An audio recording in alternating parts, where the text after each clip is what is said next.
Better leave it to the professionals.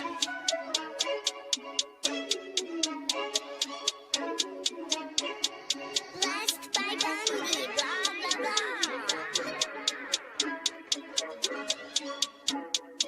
Started off with a bit, now I got coin. I see where y'all going. Been poppin' since Web 1, hella hoes on Web 2. I was living a dream, now I'm on Web 3. And it is what it seems, topping the pyramid schemes, I'm telling you. I'll sell you a percentage on Nebula. Shout out to Vince, yo, set it up. Surfing on the web and I'm shooting at 3. I've been goated when I got my G. I'm an alien boy from a different planet, yeah. So I got my drink, I'm riding in the 1920s Model T Ford. Call her Era Lord. Call me Levi, playing on the keys, boy. And I'm about to put my gloves on. If I said it, then I meant that. Yeah, I like that one, I'm about to get that. Crash that whip for the drumsticks, whiplash. I'm about to get them all. Are you with that? In a white boat, surrounded by blue. I want one, but I got a cop too. I wanna fly high in the sky, arms out wide, trying to soar from a bird's eye view.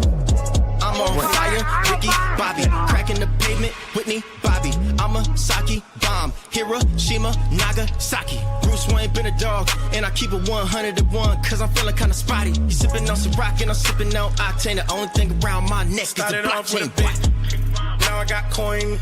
I see where y'all going. Been poppin' since Web 1, hella hoes on Web 2. I was living a dream, now I'm on Web 3.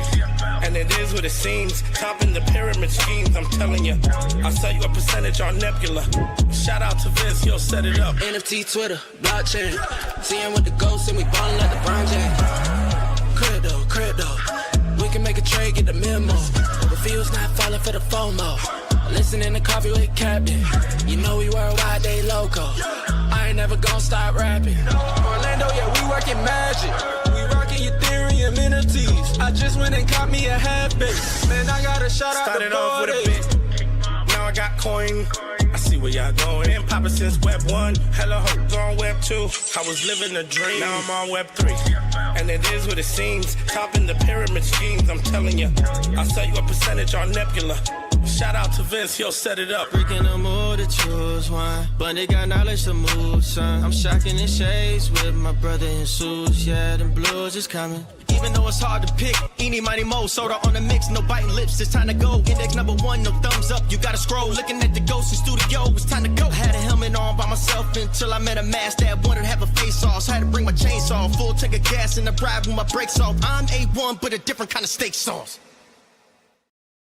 GM, welcome to Coffee with Captain. I'm Cap. Happy Friday, everyone. Hope you're having a great week, and we will hope to continue it here on the show. We are live on X Audio, X Video, as well as Abstract and YouTube. All those links are pinned up top, as well as the reminder links for the week.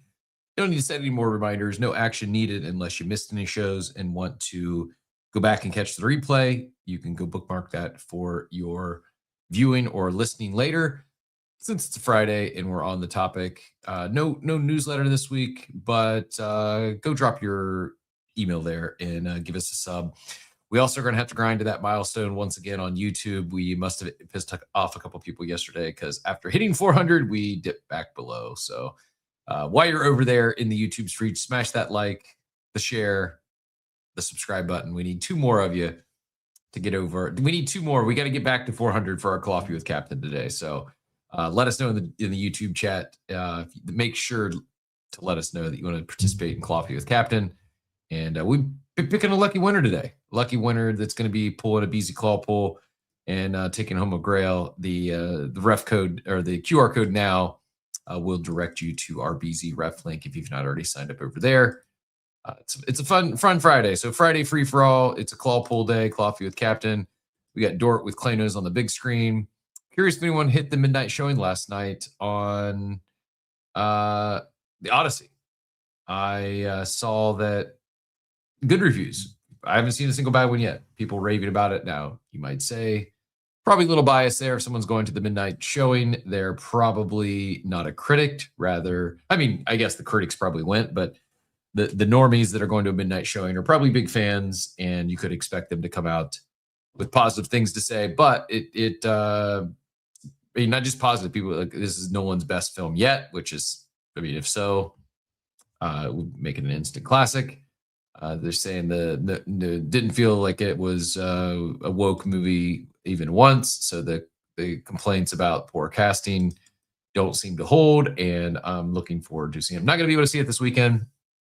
Have some family coming in, and unlike Dort, I'm not willing to sacrifice the World Cup final viewing for the Odyssey. So we'll probably go catch the Odyssey next weekend, I'm guessing. But GM to all the early GMers, appreciate you warming up the chat. Helpful Soul, Thomas, Osiris, Block Mage, OX Lawyer. Block Mage is ready for a claw pull, as is Thomas. Let us know you want to play, and we'll be doing that here in a little bit. Kind of a big news day. I guess there was a presidential statement, address.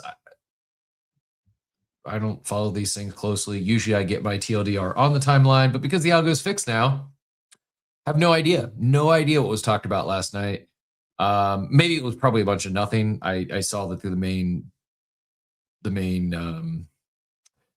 what do you call it? The main news channels decided not to air it because it was going to be about stolen elections or something. I don't know. Not my world. So if anything big came out of that, let me know. What I don't think it's related, but we did get kind of a wipeout on crypto. The few hundred million in liquidations, pretty bloody night. Not as bad as, was it South Korea? Someone shared earlier. I saw it a few spots. Yeah, South Korea leveraged bull market unravels. 1.2 million retail investors face margin calls as forced liquidation rate surges from 2.1% to 10%. Whew. Not good. Not good at all. We also have DeGods making a comeback, launching an NFT marketplace. Did not have that on my calendar in 2026, but here we are. Might be do or die day for the Clarity Act. We've got, that's at 10 o'clock today. Clarity Act is going to Wall Street. The House Financial Services Committee is holding a field hearing, so it's not a vote. It's a field hearing.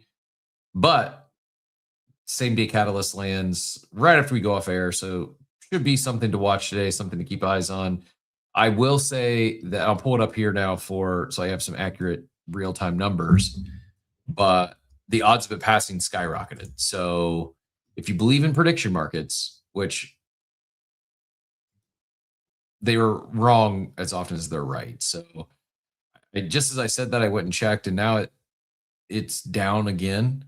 So it looks like it did run up, but back down. It ran up to, check my dates here, like almost 45 overnight, back down to 32% this morning.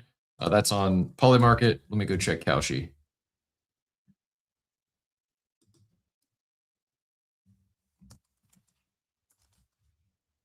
Speaking of, while I pull this up, well, yeah, so, wow, this is interesting. Might be an arbitrage. Oh. So Kalshi's market is simply, will the Senate, I'll pull it up. I'll share it with y'all. I don't like how both these sites, there we go. So the Kalshi poll, or the Kalshi market, is, will the Senate vote on the Clarity Act before the August recess? That is what skyrocketed. That's up to, I mean, it hit almost 78% last night, yesterday. Now it's down to 69%. That tells me it's going to happen. Nice. So 69% chance, not very little volume, I guess. Never mind. Only 5,000 volume. It's going to be a bigger market on this.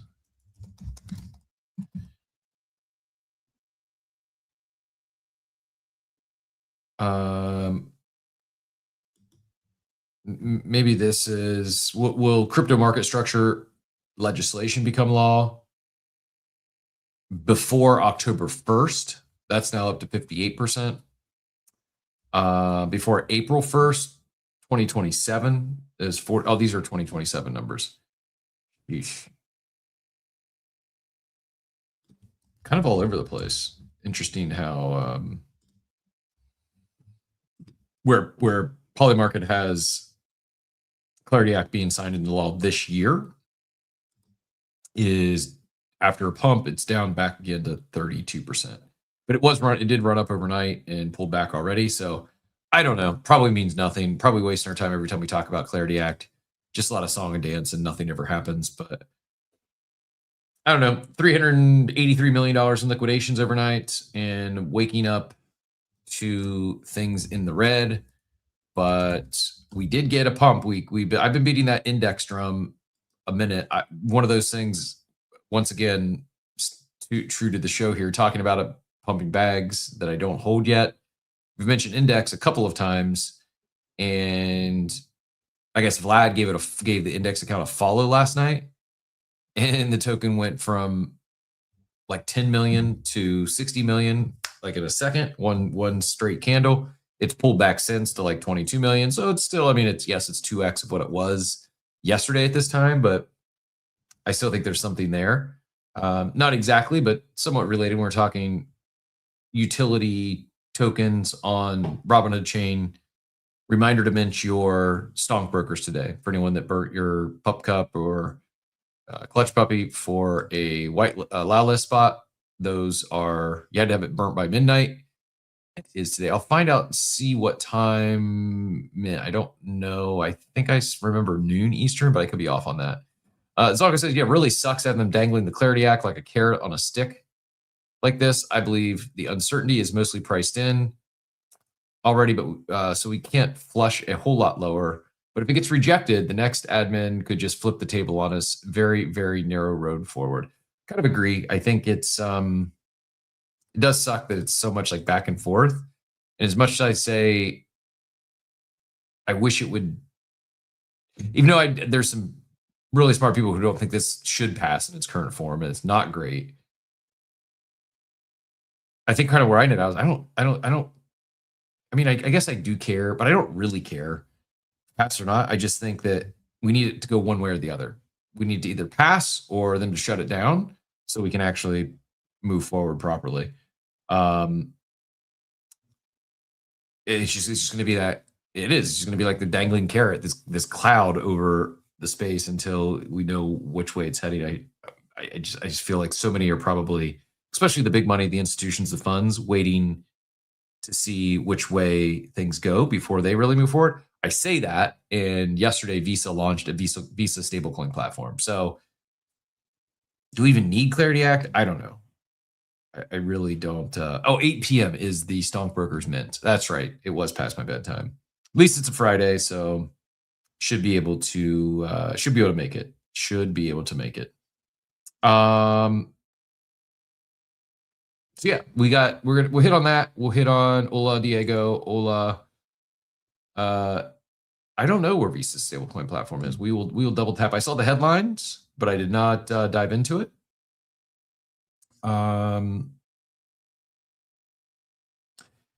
This comes on the heels of OUSD being relaunched being launched in the near future. That's the partnership of like 140 major TradFi firms. The mint I was referring to is Stonk Brokers. It's a free mint on Robinhood chain, but to mint it, you had to burn one of your either a pup cup or a clutch puppy NFT to be eligible for that mint. I'm trying to find out where. Here's what I have on Visa stablecoin right now, and I will double tap. We'll find some more details. But they launched Visa stablecoin platform yesterday. It's currently in beta with select institutional clients. It lets banks and fintechs mint, redeem, transfer, and manage stablecoins without rebuilding their own payment rails. And Visa is dangling access to about 200 million merchants and roughly 15,000 financial institutions. It launches supporting OpenUSD, OUSD, the token Visa, which was the token Visa, MasterCard, Coinbase, Stripe, and 140 firms. Unveiled in via the Open Standard Consortium in late June. This is alongside Circle's USDC and Paxos's USDG. What does it mean? I don't know. But the biggest payment network on Earth just built an on-ramp to put stablecoins inside its own perimeter. So it seems bullish. I don't know if it pumps our tokens or not, but Yeah, breaking news today on the show for Coffee with Captain. We'll be announcing the BZ and the DBA collaboration. Sounds like it's happening. We got some insight from Von Frunten there. A little bit of foreshadowing. Something to do with DeGod holders are getting allocation to the BZ token. I think. I kid. So I'm making all this up. But in all seriousness, DeGods did launch or tease a NFT marketplace. Yeah, Brickadall is going to be a happy pup if Stonkbrokers runs up to 20 mil like Index. Me too. I wish I would make. Well, actually, I will, but also wish I had more. I should have made some moves. I've been very too much talk, not enough action when it comes to my on-chain activity as of late. Talk about some stuff, think about making some moves, and not. I just feel like lack of like real. I don't feel any FOMO, I guess, is part of the problem. I lack of inspiration to actually do the thing that I talk. I think there's some merit, and I'd be better off had I done things like bought Index when the first time I talked about it. But it just feels like we're still not quite there. I mean, obviously not after things got read. I also, I don't even know who sent it, but I saw as I was going to find post to pin up, I did see someone calling the Robinhood ecosystem dead already. So take that for what it's worth. Yeah, who knows? Who knows? But I don't think we're dead. I don't think Robinhood's dead. I also don't know. I also don't feel confident that the bottom is actually in. I think we still could have this gross chop back and forth, up, down, and then. But when we do send, I think things could go pretty quickly on both fronts, the fungible and non-fungible variety. Just doesn't. In the meantime, it's looking for, hey, what teams can I support? What do I think has something that, hey, what do I want to collect? What do I enjoy collecting? And if it's utility token, if it's fungible token, what are what are teams I want to support? Who I want to get behind to whether it's the art or the cause, the mission, I feel fine supporting, throwing some a little bit of dust out at least, and then if it doesn't work out, if it's an experiment and it goes to zero, it goes to zero. If he dies, he dies. Death and taxes is the one thing we should have probably talked about. I know we talked about it when they first launched, and it's a little, just due to the mechanics, maybe a little misleading if we just talk about floor price being up 23%. But without looking, if you've not been following that collection, this is one that minted February of this year. What would you guess? I'll show it here in a second, but what would you guess is the current floor price for death and taxes? Don't look. I think it'll probably surprise some of you, especially if you don't remember the mechanics.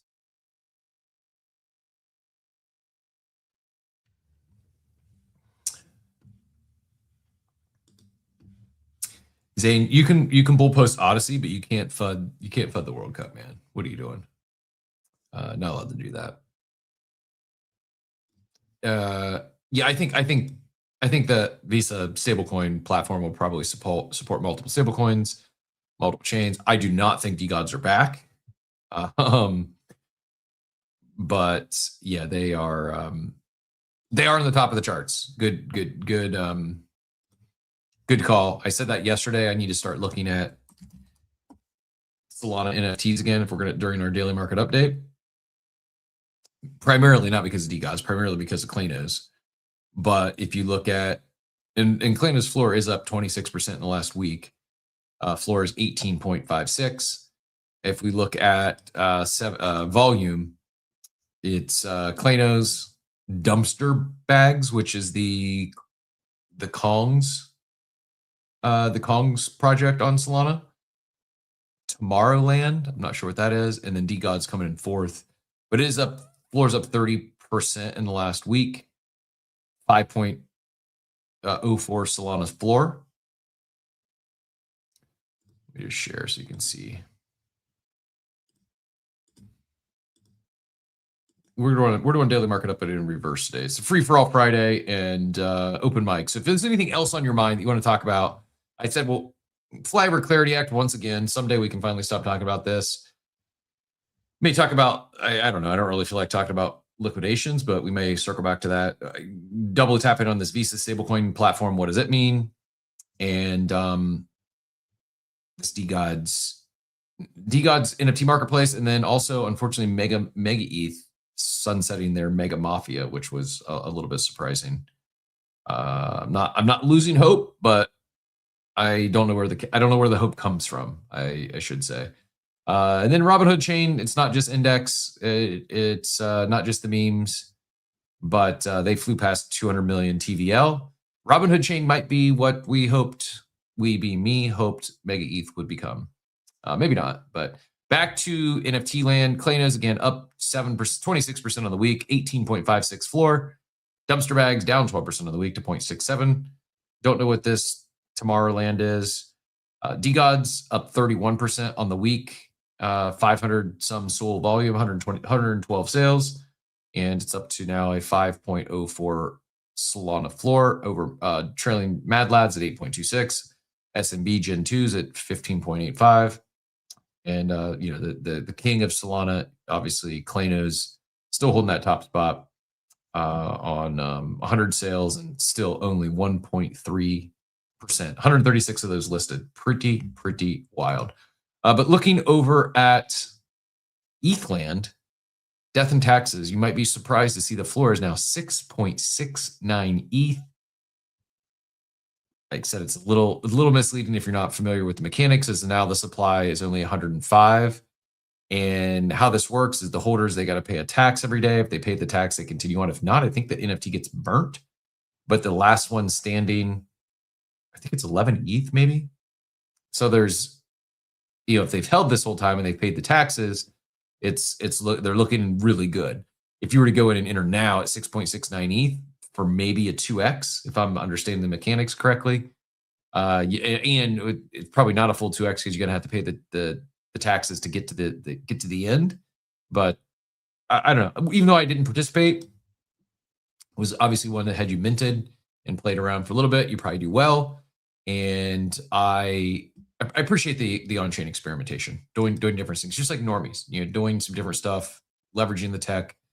We have a few teams we'll be having on to continue, some in our the builder's domain and others. So if you know anyone that wants to would like to be featured here on builder's domain, whether it's a team that you follow and support or you are on a team, DM the Coffee with Captain account. Actually, I didn't do my job this morning. I will asking all you guys for the likes and reposts and bookmarks. I didn't even do it from the coffee account. My bad. I'm going to do that right now. But yeah, if you're like me and it's a sleepy Friday morning, go hit that like, repost, and bookmark. Drop your favorite meme in the chat. Speaking of your favorite memes, I do have. I'm gonna derail us here for just a second. Not entirely uncommon. A lot of debates on the GOATs, right?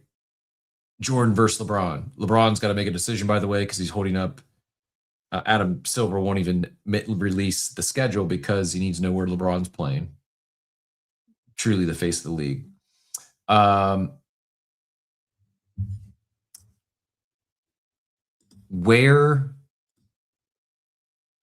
Forget Jordan versus LeBron. Forget Messi versus Ronaldo. Yeah, DeGods never left. Never, always been. Diego's out there mercenary mode. Really, Diego's in the trenches. Love to see it. Tomorrowland's a game. Okay, it makes sense. Smart Ponzi, some are saying. My question, I need help answering. I've got a post. So not only do I need help answering the question, I need to know who's the fourth option. I have a draft post in my head, and I have 3 of the memes in my head I'm going to tie with it. Forget the GOAT, like on the actual court, pitch, field, whatever sport they play. So forget debating Jordan versus LeBron. Forget debating Messi versus Ronaldo. Which athletes, who are the GOAT meme athletes. My first three that I instantly thought of was Jordan, LeBron, and Messi, especially as of late. But it's not just this recent World Cup. He's gifted us with many great memes, as has LeBron. Jordan has as well, and Jordan has done that mostly post-playing career. We didn't have social media when, the peak of Jordan. So most of Jordan's being like Crying Jordan, and actually, I guess Crying Jordan was where did the Crying Jordan meme come from? Was that his retirement? Oh, Sophie's got to be on there, yeah. So right now, that's my Mount Rushmore of athletic goats in the meme streets. Would be good call, Von Frunten. It's my top four right now. It's going to be Sophie, LeBron, Jordan, and Messi. It's funny. I mean, Holland did the LeBron J.R. Smith. It's hard to. Messi's going to get the edge. I feel like Messi probably wins the pool because it's the World Cup and his are the freshest. I don't know why I get such a kick out of his the meme from last game, but there's some all time ones coming out with that. People are the internet's doing its things. Tiger, not a goat, but great memes. I'm trying to think like what would have been some good Tiger memes. I can't even think of any off the top of my head. I mean, I can think of like some GIFs, like the fist pump and some other Tiger GIFs. Can't think of a Tiger meme off the top of my head. Holland and Mbappe are far away from Messi and Ronaldo. They need a lot of time. Are you talking about on the pitch, or are you talking about in the world of memes? I think Holland could get there. I think Holland has the charisma, the personality. Okay, yeah, Tiger. Yeah, big dog. The big dog meme is pretty quality. The big dog meme, and then the meme with him and John Daly. That's also an all timer. Shaq. People are saying Shaq. Yeah, Shaq's pretty good. It's the wing meme, the kitten meme, the cat meme, and then the other one like with Shaq behind the tree. That's not even Shaq, but so Shaq's a good one. I still think if we got to pick four, my top four right now. Keep bringing the suggestions or the who you think should be on the Mount Rushmore of GOAT athletic memers. But right now, I think it is, for me, it's still Jordan, LeBron, Messi, and Sophie Cunningham. How great is she, by the way? How great are the Indiana Fever? Like, if I could go back in time, I probably back to like the NFT mania, back to DAO mania, and knowing what I know now, I would have done everything I could to raise funds through a DAO to go buy a WNBA team. And it's not just like the startups. You can see what like the new expansion teams are going for. But in the last couple of years, they've went from like, you could get a WNBA franchise for like 20 grand to now 750 grand. And you can't even get one. I think I would go back and I would start a DAO, raise enough funds to buy the Indiana Fever before they got Caitlin, before they got Sophie. Because like what, not only have arguably the future GOAT of WNBA, if she ever gets the proper respect, they also have someone that is, we're talking on a Mount Rushmore here of GOAT athletes in terms of meme gifters with icons, like not icons of football or soccer, but like just literal icons, like some of the most famous people in the world. And Sophie's on that short list with Jordan, LeBron, and Messi. Unbelievable. Like the Fever is lucky to have her. Not only, hey, she a fun, scrappy role player that, protects Caitlin, yes, but she did Sports Illustrated swimsuit issue. She did a ring girl at a recent USC event. But more than all that is just like her charisma and personality and the gifting of these memes. Pretty sweet. Be Epic, what is Pitch Black? Be Epic, I also, Joe, I'll get to you in a second. I need to know what Pitch Black is. I also did go for my first Pokemon Center, tried to get some of those, that 30th edition pre-order in, waited for like 3 hours, finally got through, and then it gave me an error and said they were out of stock. So down bad on my first Pokemon attempt, but I did wait in the queue and kept it up. It was actually, we were watching how to explain to my girlfriend why I had my MacBook open in front of me on some freaking Pokemon queue, and I explained the whole deal, and I'm buying these boxes for $160, but the goal, we're going to flip one of them and pay for both, and then I might rip the others, but I didn't get any. So yeah. Honorable mention, Coach Sig on the sidelines when IU won the chip. Yeah, Coach Signetti, I would agree. He gave us some pretty good memes last year. I'm not sure he's in the all-time category yet. I don't know if we could consider any of those GOAT-worthy memes, but yeah, he's definitely, as far as coaches go, he's up there. Yeah, I didn't mean to disrespect calling her a role player. Like, she gets in the starting lineup, solid rotation player. Her worth to the franchise is far more than what she does in the box score or even on the court. Like, I'm going to guess she probably has one of the top selling jerseys.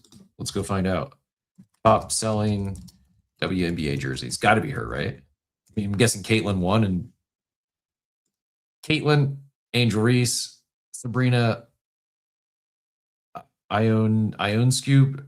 Sabrina plays for Liberty. Kate Martin, Aja Wilson, who's Ionescu. Ionescu, thanks. Asia Wilson is Bam Adebayo's. Yeah, Asia Wilson is Bam Adebayo's girlfriend.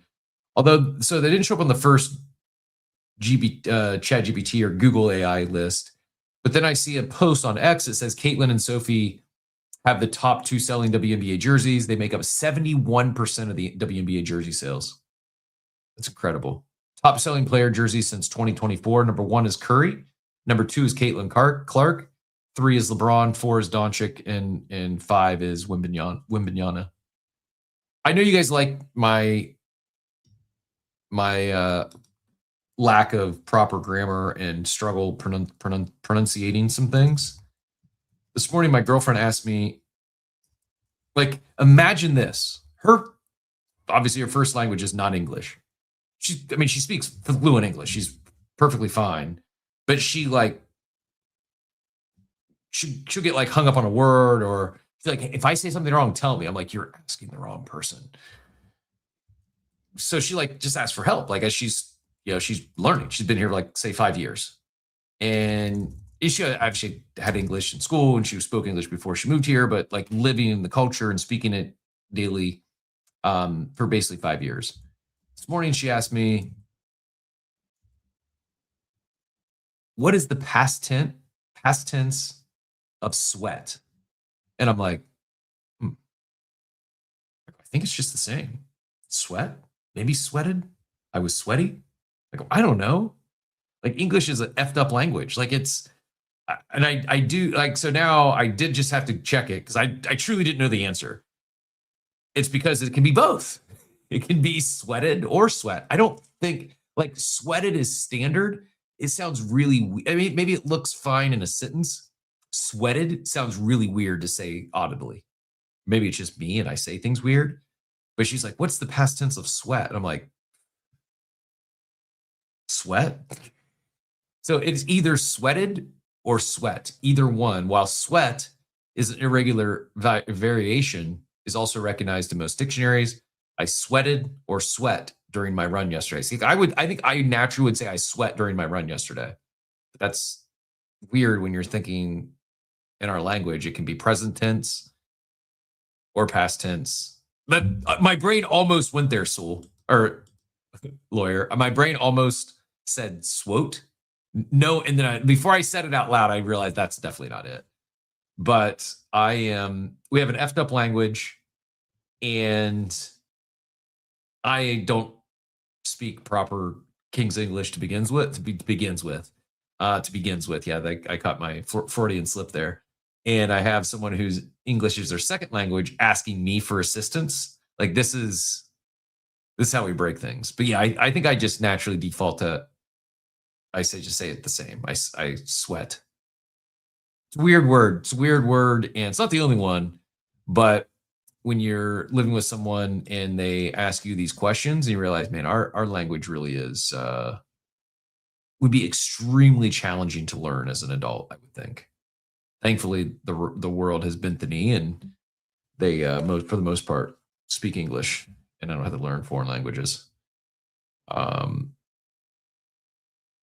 Joey, GM, Mendoza could enter the meme goat conversation.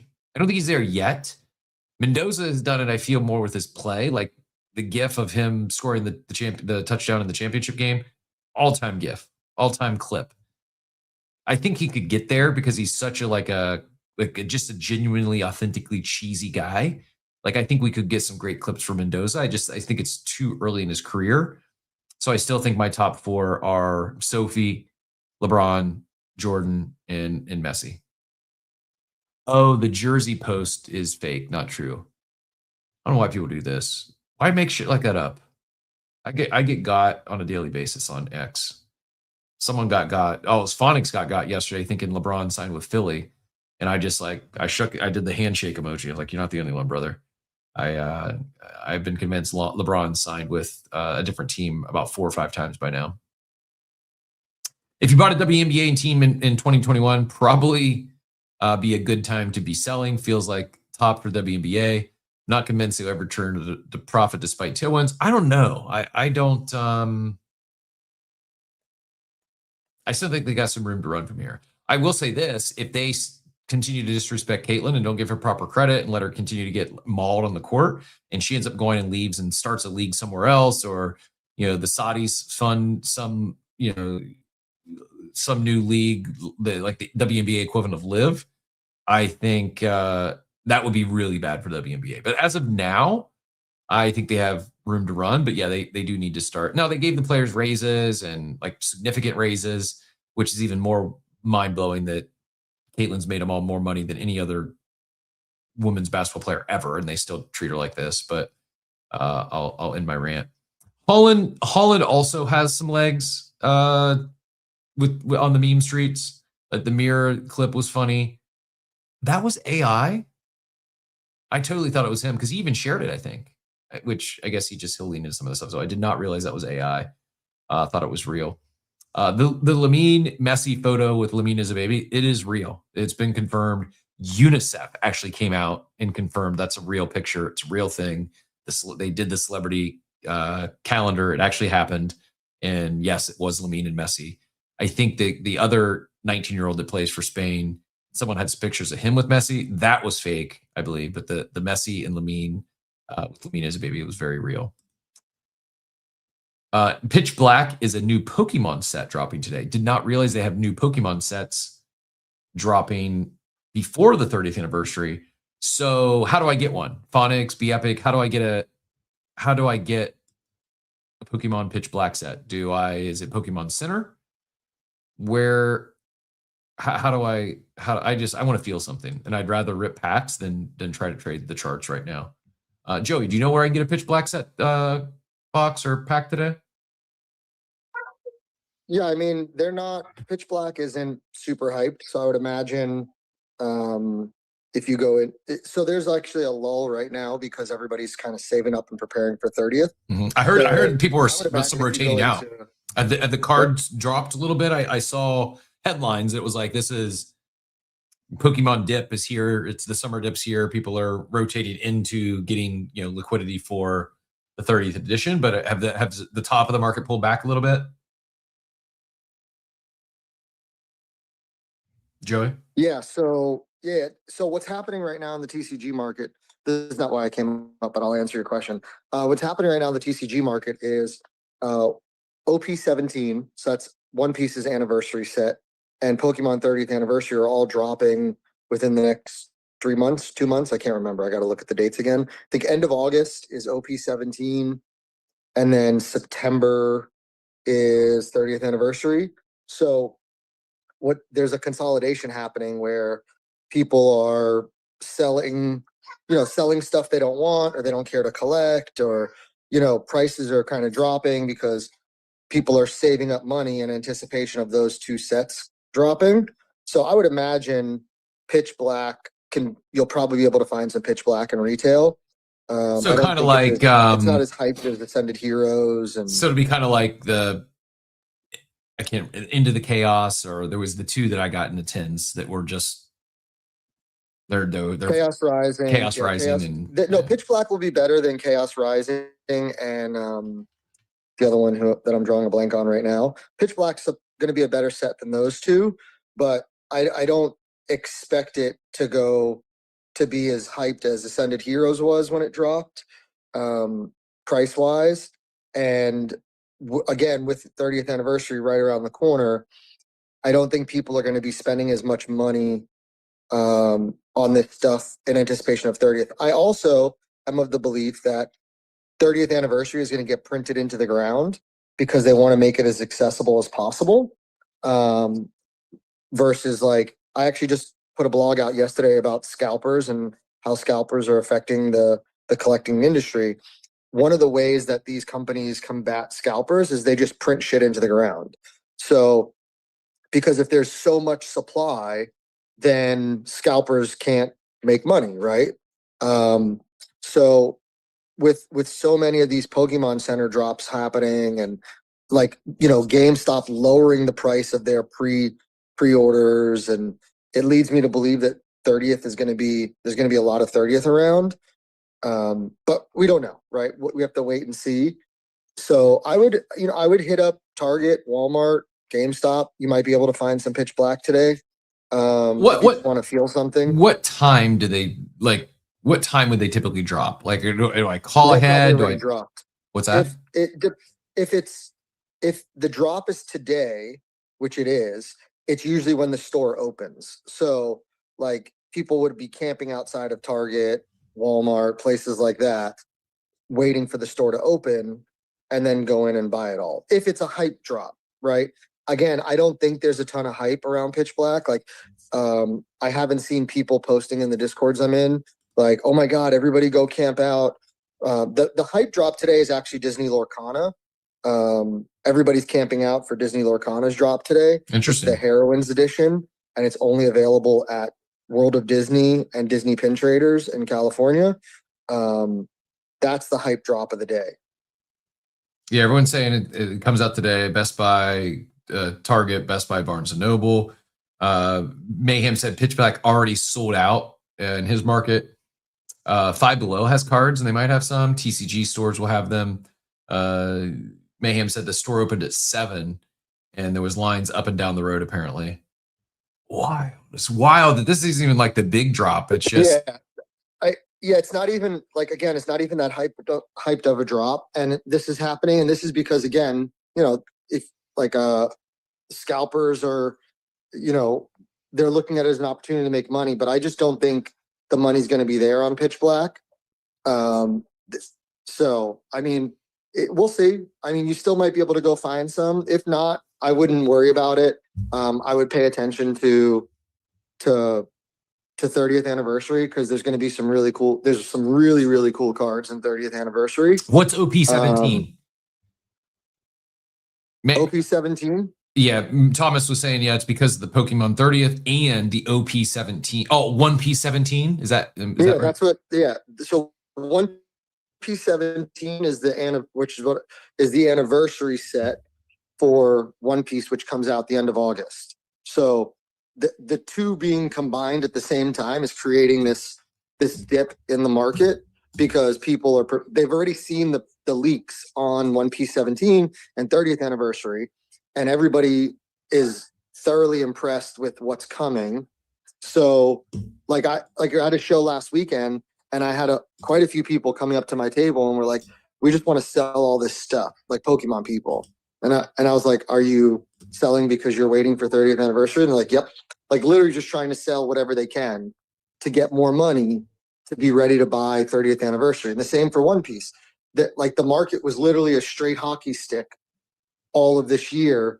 And then we saw this big pullback because of the OP17 release and the previews of the cards. So people are looking at it like, okay, well, if I want to get into OP17 and I need money, what am I going to do? Well, I'm going to sell some One Piece stuff, and they're selling it for below they're trying to unload, which means they're bricking the floor, as we would say in this space, to get themselves more liquid.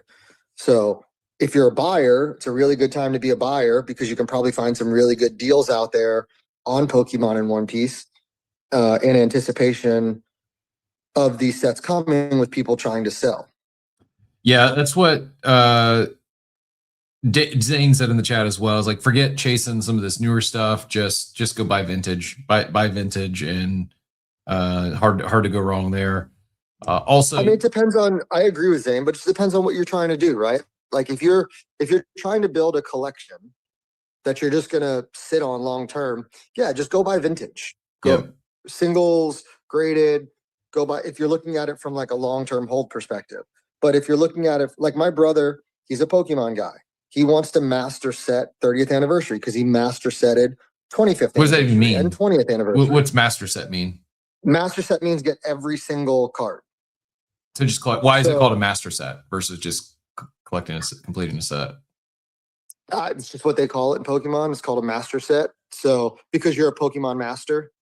So, but master setting in Pokemon requires you to get, because just like in sports, certain promo cards are only available out of certain things.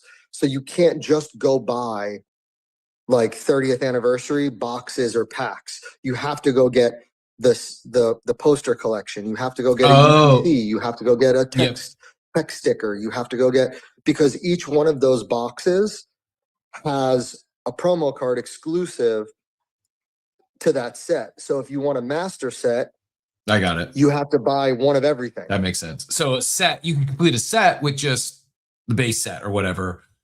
Yes, Matt. So that's what Matt Bievik says. Master set gets all the variations, a hollow, reverse, etc. All the promos. Exactly. So like you could just collect all of the 30th anniversary Pokemon cards, right? That just come out in like the regular whatever. But if you want a master set, you have to buy one of every single thing that they release related to 30th anniversary.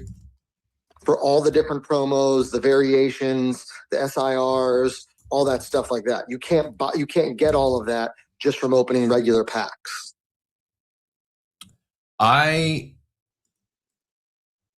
Did you post your blog, by the way, on the different variants? Have you posted that or no? Still working on it. No, so I'm the first blog is coming out today, which is the lead up blog to like hey, we're going to talk about all these different blah, blah, blah, blah, blah. So, and then next week I'll release the first one. I'll do it on Pokemon. I think I'm going to do the sports one first, and then I'll do the Pokemon and then the One Piece. So, but to Zane's point, it's all about what you're trying to do, right? Like if this is becoming more of like a investment collectible hobby, then yeah, you can't go wrong by buying vintage. I mean, it's the same in sports. Like you can't go wrong buying a Mickey Mantle, even if it's a PSA 3 that's $400. You can't go wrong buying that because it's never going to go down in price. It's only ever going to go up. Whereas, for example, Victor Wembanyama, right now he's hot. His cards are moving in the right direction. But God forbid next season he blows out his knee and he's done. What happens to all his cards? Right? It's the same with Pokemon.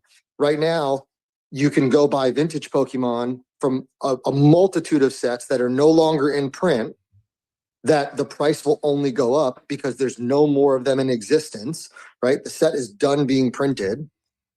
Or you can buy the newer stuff, which who knows how many they're going to print and who knows what's going to happen with the price. A great example is some of the Ascended Heroes cards that when they first launched, they were, 1,000 raw. They were $800, $1,000, $2,000 raw.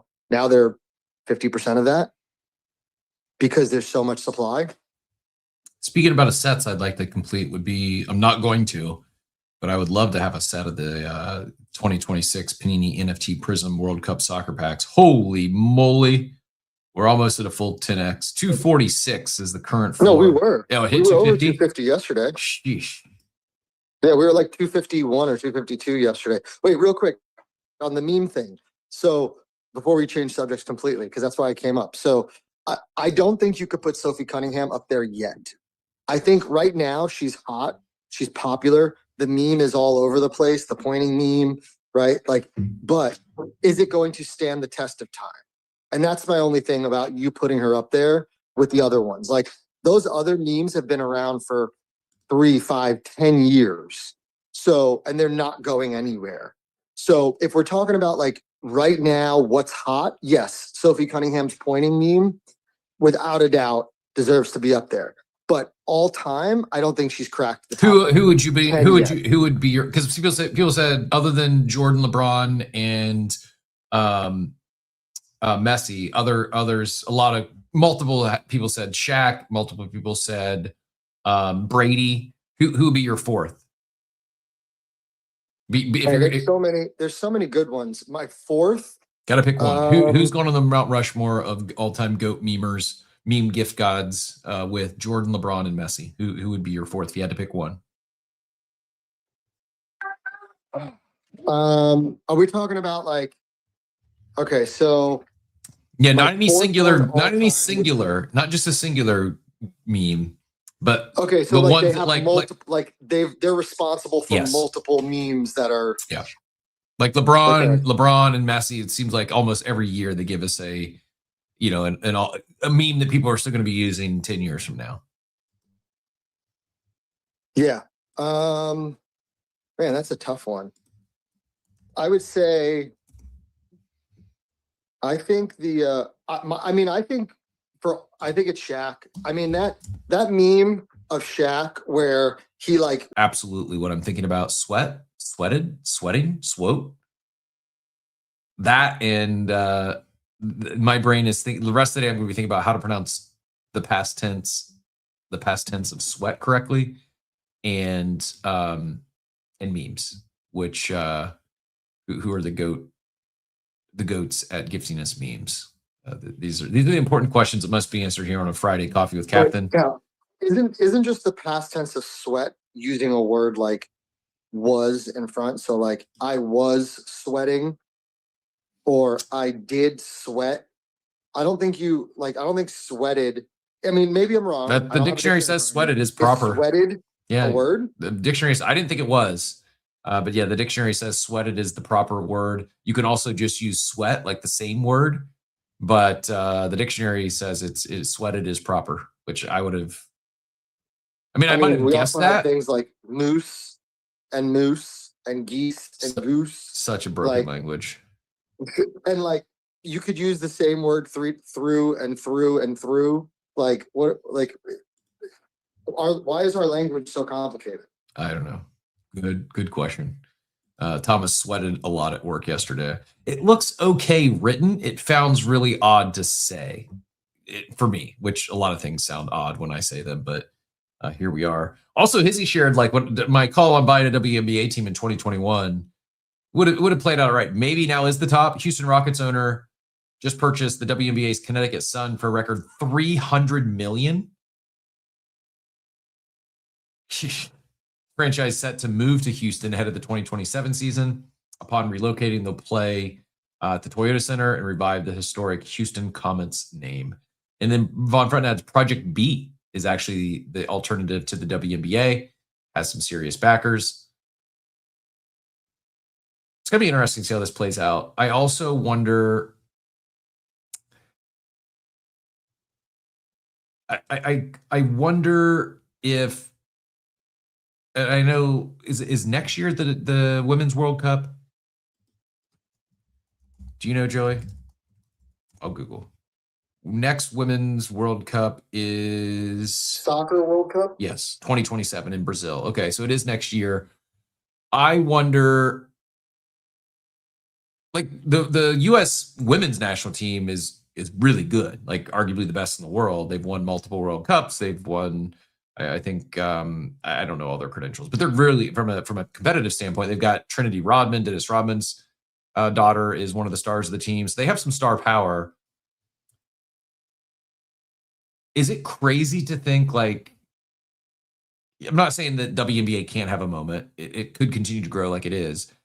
And I know we're talking real hypotheticals here. If we're talking about rotating our WNBA franchise, dumping them while we're at the top of the market and rotating it into women's professional soccer. Is this a crazy take?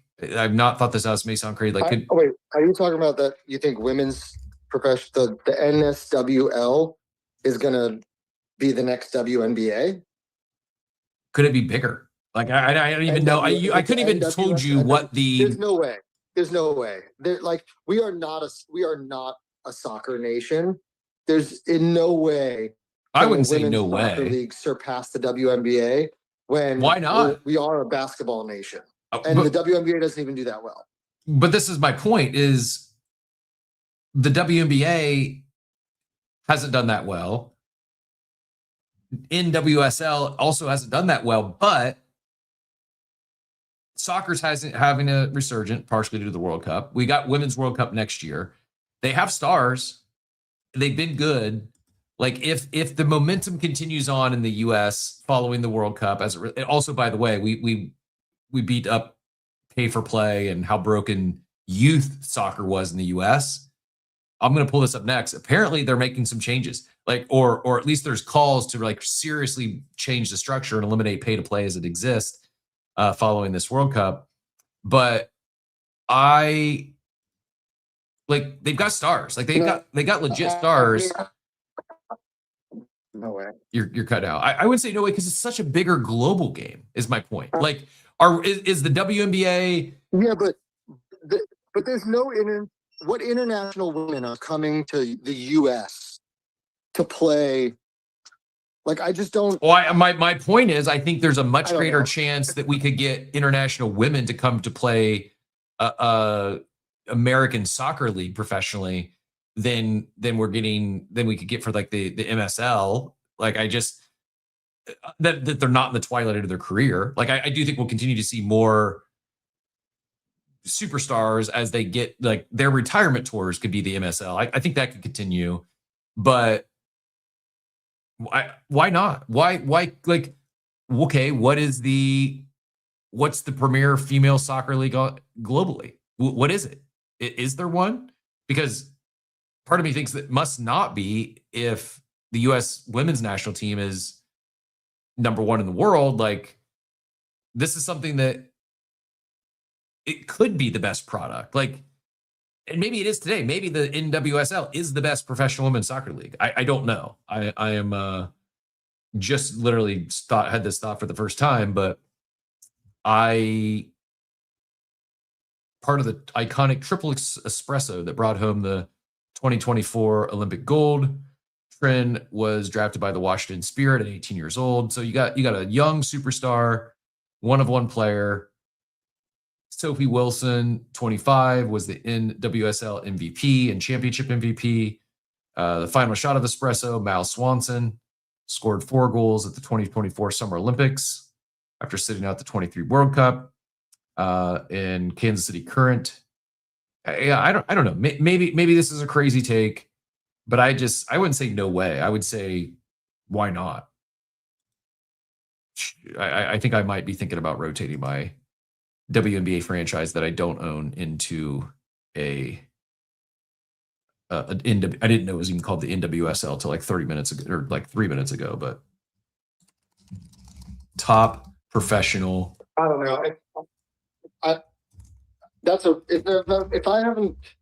If we're talking about bold takes, that's one of the boldest takes I think I've heard in a long time on this show, is that the NWSL could be the WNBA isn't even that great. Like, the WNBA doesn't exist without the NBA's funding, right? Like, we're talking about a league that if it wasn't for the NBA franchises kicking back money, it wouldn't exist, right? Like, that's the financials of the WNBA.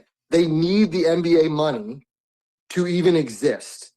To then say that the NWSL could be like could be the next WNBA.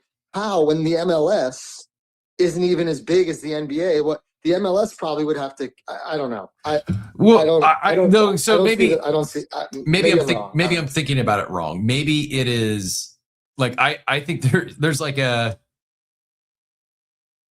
Von Frunten. It says the NWSL, bad name. They need to come up with a better acronym than what is even National Women's Soccer League.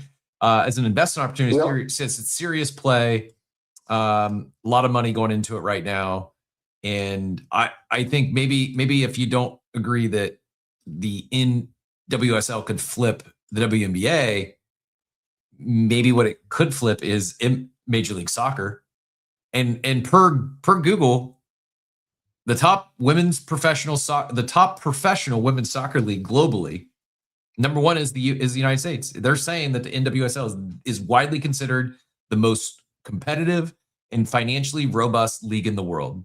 The NWSL is a Division I league that features top U.S. and international talent. Second in the U.S. is the USL Super League. It's a recently established Division I professional league in the U.S., launched in 2024. Europe has the WSL. I mean, women's soccer is not massive though. So to say we have the best one, I don't think is that impressive. This is my point though, is I don't want to buy the top of a sports franchise. I want to find it on the come up. And so what did the last NWSL soccer franchise sell for? I think we're early. This is my point. Like why I think now is you have a 2027 World Cup, and I'm so bullish on experiential events, sports, concerts, etc. How do you get more exposure to these industries? Not just sports, but like sports combined with the venue, like MSG is one we've talked about on here before.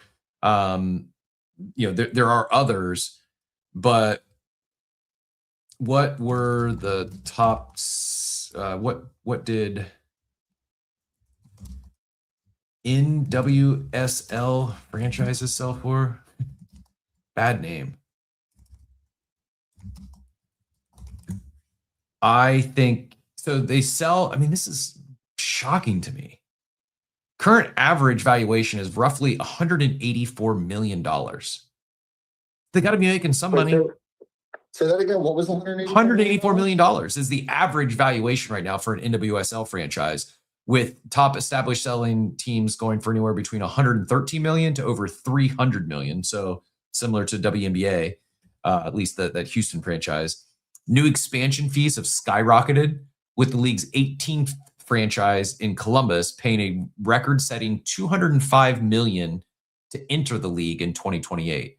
So compared to WNBA, they've already flipped it. When you're talking like the new franchise, just to enter the league, they paid $200 million to get a franchise. Angel City FC was valued at $335 million, the highest in the league. San Diego Wave sold in a 2024 transaction that valued at $113 million. And then so compare this to the MLS. What was the last MLS franchise to enter the league, and how much was that? So they're more expensive. The average is $767 million. It's so wild to me. This is where, like, I don't think it was that long ago. Like, you could buy a football franchise, a Major League Baseball franchise, NBA franchise for like $1 billion, maybe even less. And that's now what Major League Soccer franchises are going for. Expansion fees have reached $500 million. So the Inter Miami is valued at 1.45, as making it the most valuable, largely due to Messi. Los Angeles FC is valued at 1.4 because of Messi.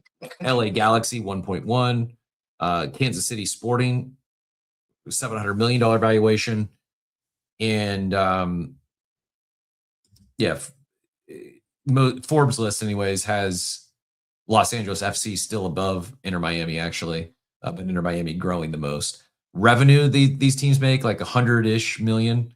It looks like anywhere from like on the low end, like 40 to 50 million. And then Inter Miami was number one at 180 million. That brought in an operating income of 50 million.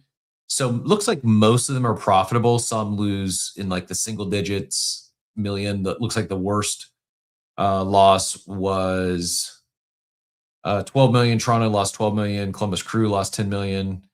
Minnesota United lost 12 million. FC Dallas was the worst. It lost 15 million. But you got to take that for a grain of salt. Like, some of these businesses are, they're for tax purposes, they're not trying to make a lot of money. I mean, is Toronto a hotbed for soccer? No idea. It's kind of mind blowing to me that these valuations are what they are. And this all comes back to, again, buying low, selling high. We want to buy dips and sell the rips. And I feel as if What about Major League Lacrosse? too early. That could be an opportunity to get in early there. Lacrosse is a massive sport. I don't know if it has the global appeal as soccer does, though. Lot lower MLL. entry. I think it's the MLL, Major League Lacrosse. Yeah, there's only 8 active franchises, and yeah, you could definitely get in a lot lower. I just you're talking like expansion fees $1 million compared to $200 million to get in the Women's National Soccer League. Dobbins agrees with you, though. For the record, says I'm with Joey. We're not a soccer nation as much as we want it to be, or are we?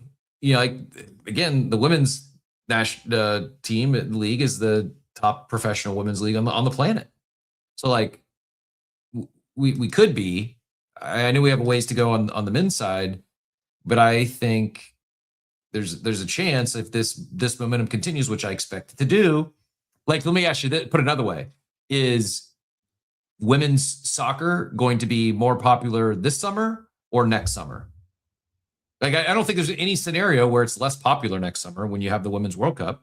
It just brings, even it doesn't have to be in the U.S. Like, I think it could be a very good time to get exposure to women's soccer. I'm gonna continue doing a deeper dive here. Maybe this is maybe we bring Dow's back with let's buy a women's soccer franchise.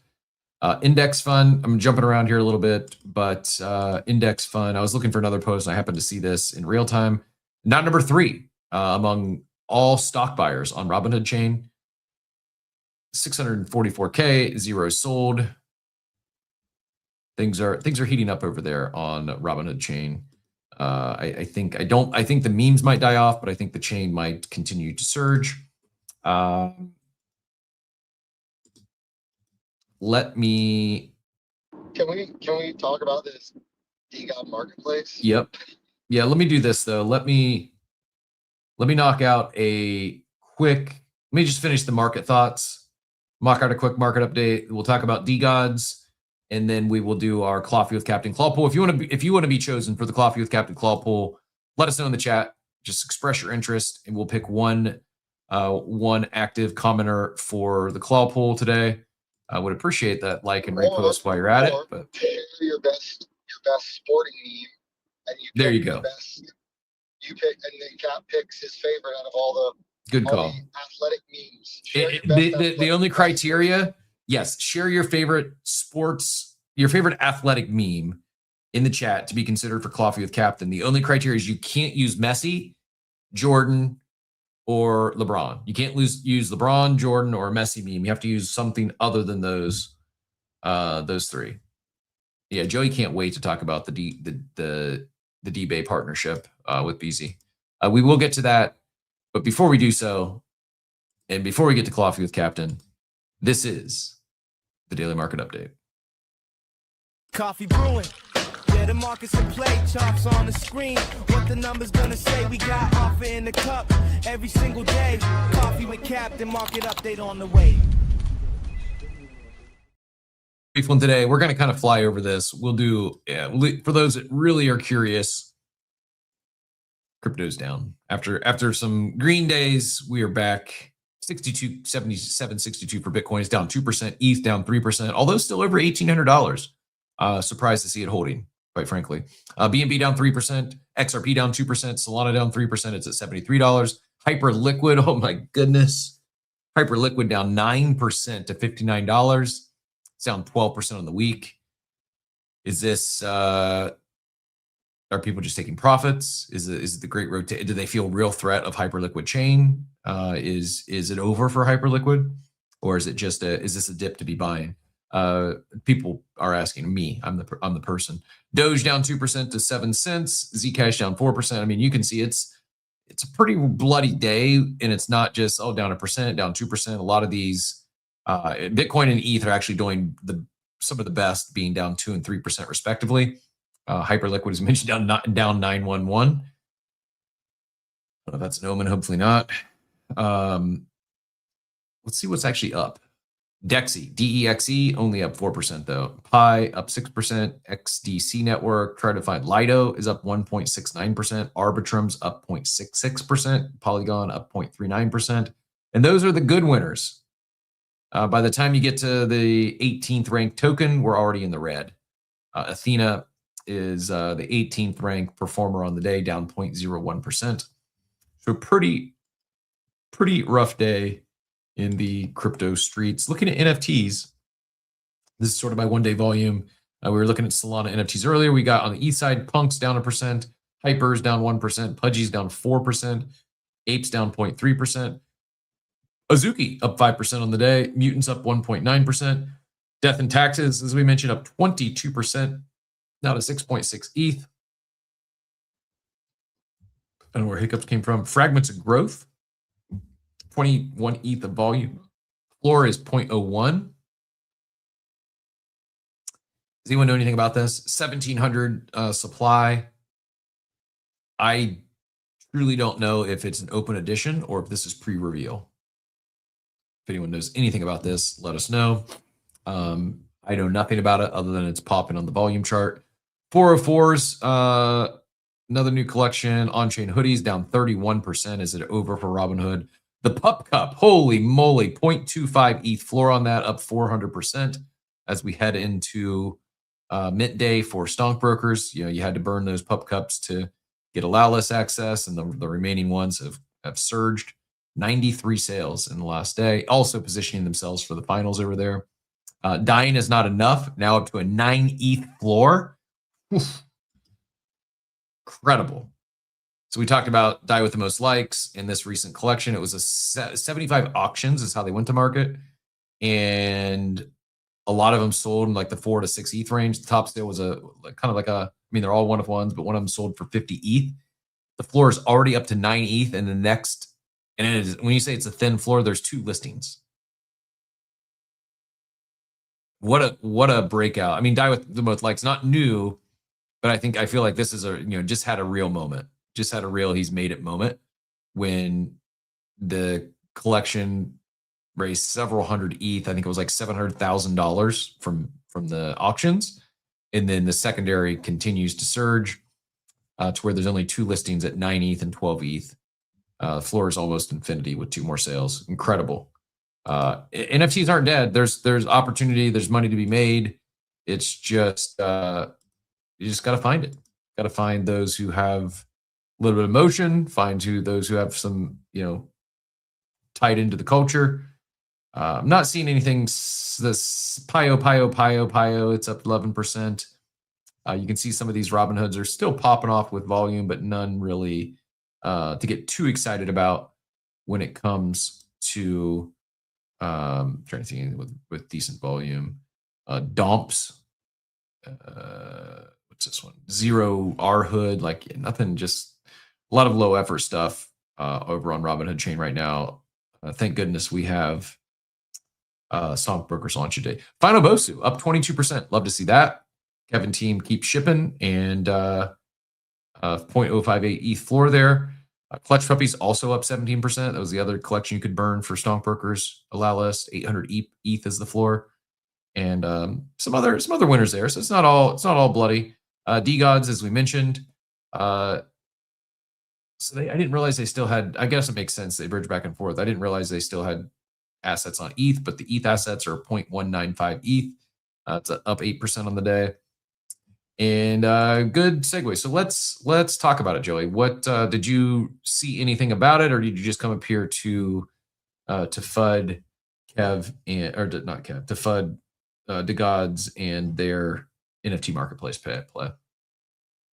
No, I mean, I watched the video and I read. I mean, the first take is I don't see how they're not going to get a cease and desist letter from eBay. You think? I mean, yeah, you can't use the same colors, the same kind of color like design as eBay, right? Like, and then just add a D in front and expect that like a massive company like eBay isn't going to send you a letter.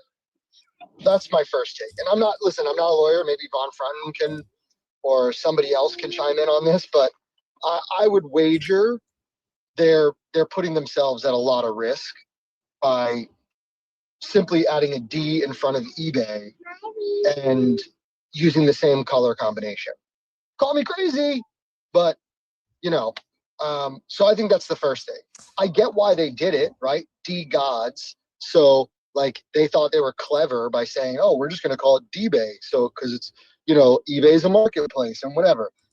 So I can tell you that like we have, anyways. So I think that's the first issue. I think if anybody at eBay catches wind of this, I would wager they're going to have a letter set. Secondly, I just don't know.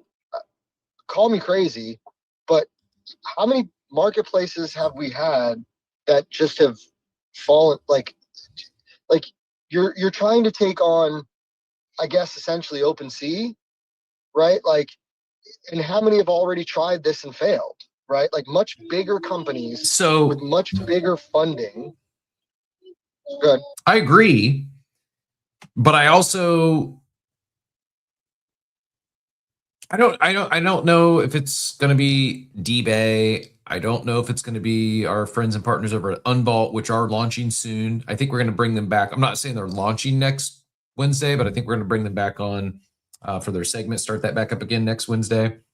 I think if you do an NFT marketplace different, if you have something that is a differentiator from OpenSea, I mean, it is kind of amazing that OpenSea withstood the blows from Blur and LooksRare and Magic Eden and seemingly have won. Like they kind of won the NFT marketplace wars. I don't think OpenSea's going anywhere, but I also at the same time do think there is a opportunity for a second, maybe a third player. I don't know because it's also OpenSea is growing beyond the NFT marketplace. It's very clear that OpenSea with their mobile app and token trading and perps, it's like they're building a layer, a blockchain protocol that their vision is much larger than just NFTs. Therefore, I do think, wow, do they, fast forward a few years, do they still have the majority market share in NFT trading? Probably, but I don't think it's 100%. And I guess where I'm at is I think there's a much better chance at this point that someone like an Unvault comes in where they're doing things differently. They are protecting royalties and making going multi-chain even easier. And sharing the ability to share those royalties. Like I think what Unvault is doing, because they're taking a different approach, I think I can see a path towards them capturing some material market share. Maybe DeGods can as well with a different approach. I do have it pulled up here if you missed the announcement. NFT market, I'm quoting DeGods and this recent post. NFT marketplaces are broken, so we built our own. It's called DBay. And to Joey's point, they use the same eBay colors and they put the letters DE in front of, actually they did just put a D in front of eBay. Every DeGod, every Ute, every chain, and with a buying guide, trade alerts, and peer-to-peer trading. This isn't a normal marketplace launch. You can't even trade on it yet. First, let's solve the underlying issues with other marketplaces. Inaccurate data, bad UI UX, no social later. Here's how we're doing it. Inaccurate data.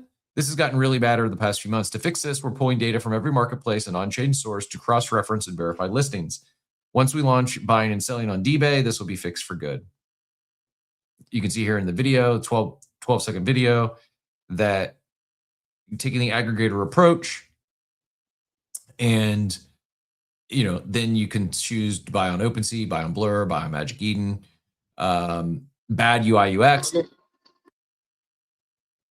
I'll finish this and hand it to you for thoughts. Bad UI UX. Sorry, I didn't mean to do that. It's okay. No worries. Every NFT project should have its own marketplace. At this point, NFTs are too complex to fit within the rigid design of OpenSea or Magic Eden. This becomes evident when you see all the custom UI built specifically for DeGods and Ute inside DBay. You can't go back. The social layer. Holy crap. Social marketplaces suck at this. NFTs are about art and community. Marketplaces should be too. I will say OpenSea clearly making a push with their OpenSea mobile app and turning on followers and stuff.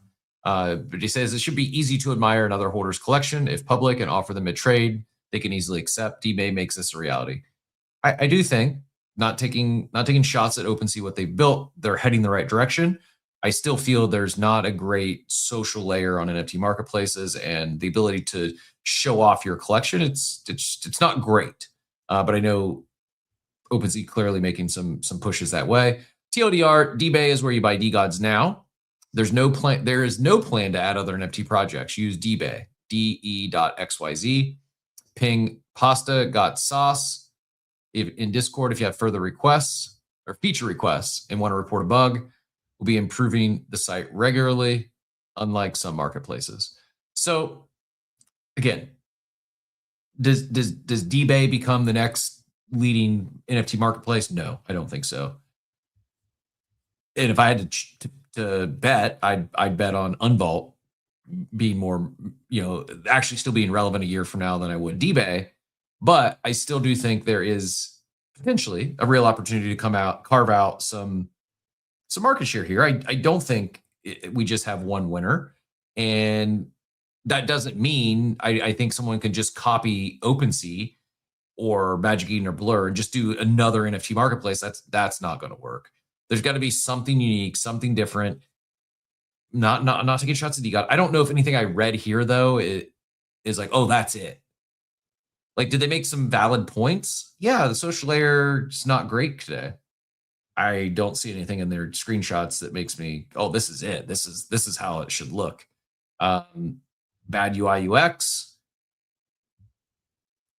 Is OpenSea Magic Eden's rigid design? Yeah, I guess kind of. But again, this itself doesn't, like, I can toggle different trades and stuff in OpenSea today. Like, it doesn't, nothing. I guess, like, is there an issue with inaccurate data? There can be. There's also can be, a scam Klanos launched on OpenSea the other day. Like, how does that happen in 2026?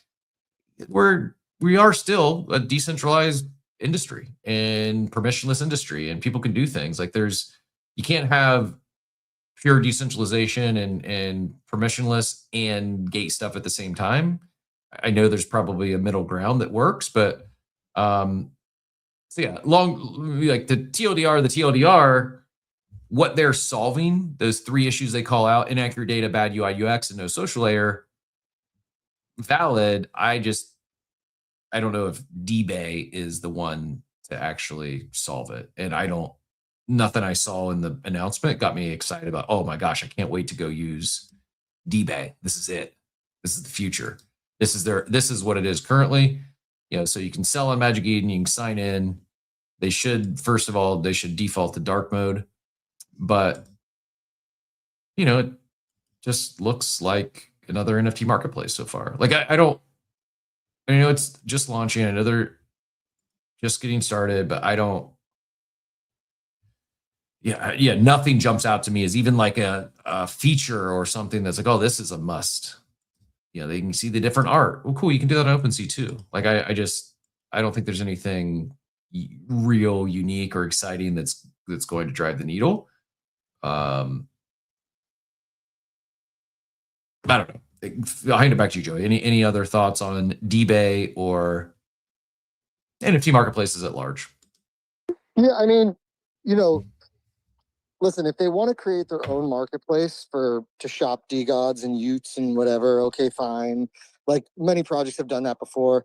I just think and I know this is, DeGods' whole shtick is like, they're like the bad guys, not bad guys, like, they're like what's the word? They're like the X Games people of the NFT space. And they're, just like their attitude towards taking shots at other marketplaces, and like the whole tone of it makes it like, to me, was a turnoff of the post. And to your point, like, what did you build? What have you done that is so impressive that gives you the right to take shots at all these other marketplaces in that tone?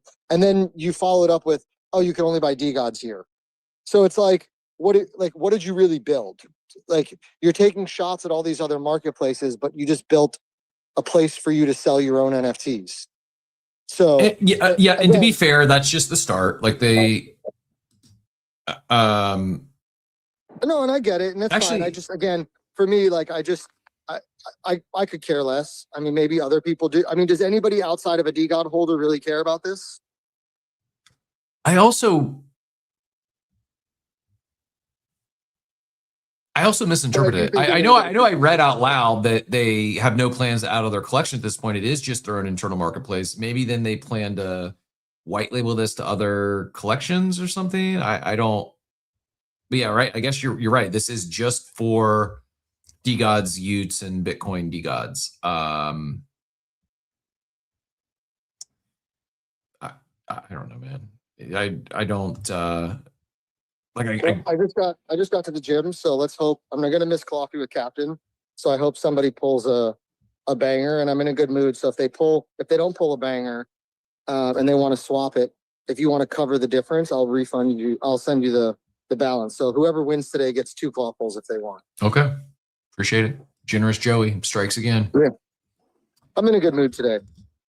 I'm actually always in a good mood, but let's do it. If they don't pull like something good and they want to swap it, whatever the difference is, go ahead and run it again for them. Yeah, Mason, you're right. DBay is only marketplace for the 2 or 3 collections. I misinterpreted. I thought it was, even though I said out loud that they have no plans out of the collections. I thought this was like beta and they will be launching other collections, but no, it looks like it's just a community marketplace. So fine. I don't understand how that pumps the floor.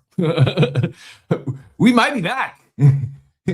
Announcers actually pump floors again, and this is your own. Imagine that 2026, and a brand launches their own private marketplace for their collection, and the floor pumps.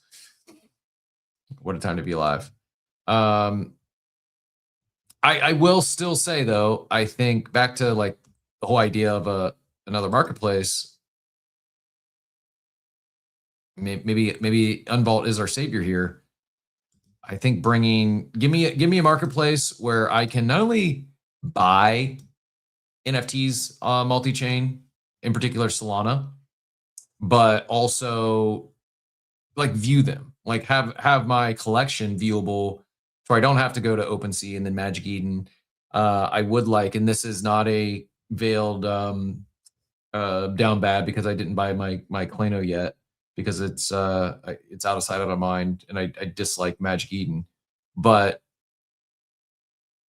the idea of whether you think you want a social app or not, I think this simply the ability to log in one place and see all your NFTs.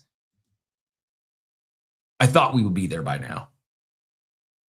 I'm not blaming OpenSea. I understand they have priorities. My brain struggles to understand why it's such a technical lift when others, Magic Eden, has done this, including with ordinals. I thought we'd be there by now, and whatever, we're not. But I think and maybe that's not, again, in itself the driver that's going to make another NFT marketplace hum. But appreciate all those memes in there. Get your favorite athletic meme gifter in the chat if you want to be considered for Coffee with Captain today. You just can't choose Jordan, you can't choose LeBron, and you can't choose Messi. They're already on the Mount Rushmore. Surprisingly, I wasn't giving Tiger enough credit. There's more Tiger memes than I was thinking in my head. Tiger might be in consideration. Unfortunately, most of Tiger's aren't great memes. It's like him mugshots and getting arrested and stuff. But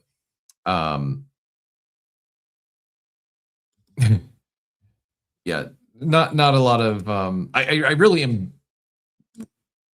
I think now that I realize it is just a DeGods marketplace, like I don't understand the floor price bump. I'm not knocking. I'm trying to get my brain around. J-Bon adds, DeGods have gone from Sol to ETH to Sol again. Meanwhile, Utes has gone from Sol to Polygon to ETH. Not all NFTs get migrated every time, and they move from one chain to another. How do we solve this? Solution: DBay. It's our own marketplace that allows trading of NFTs across wherever your DeGods and Utes assets are.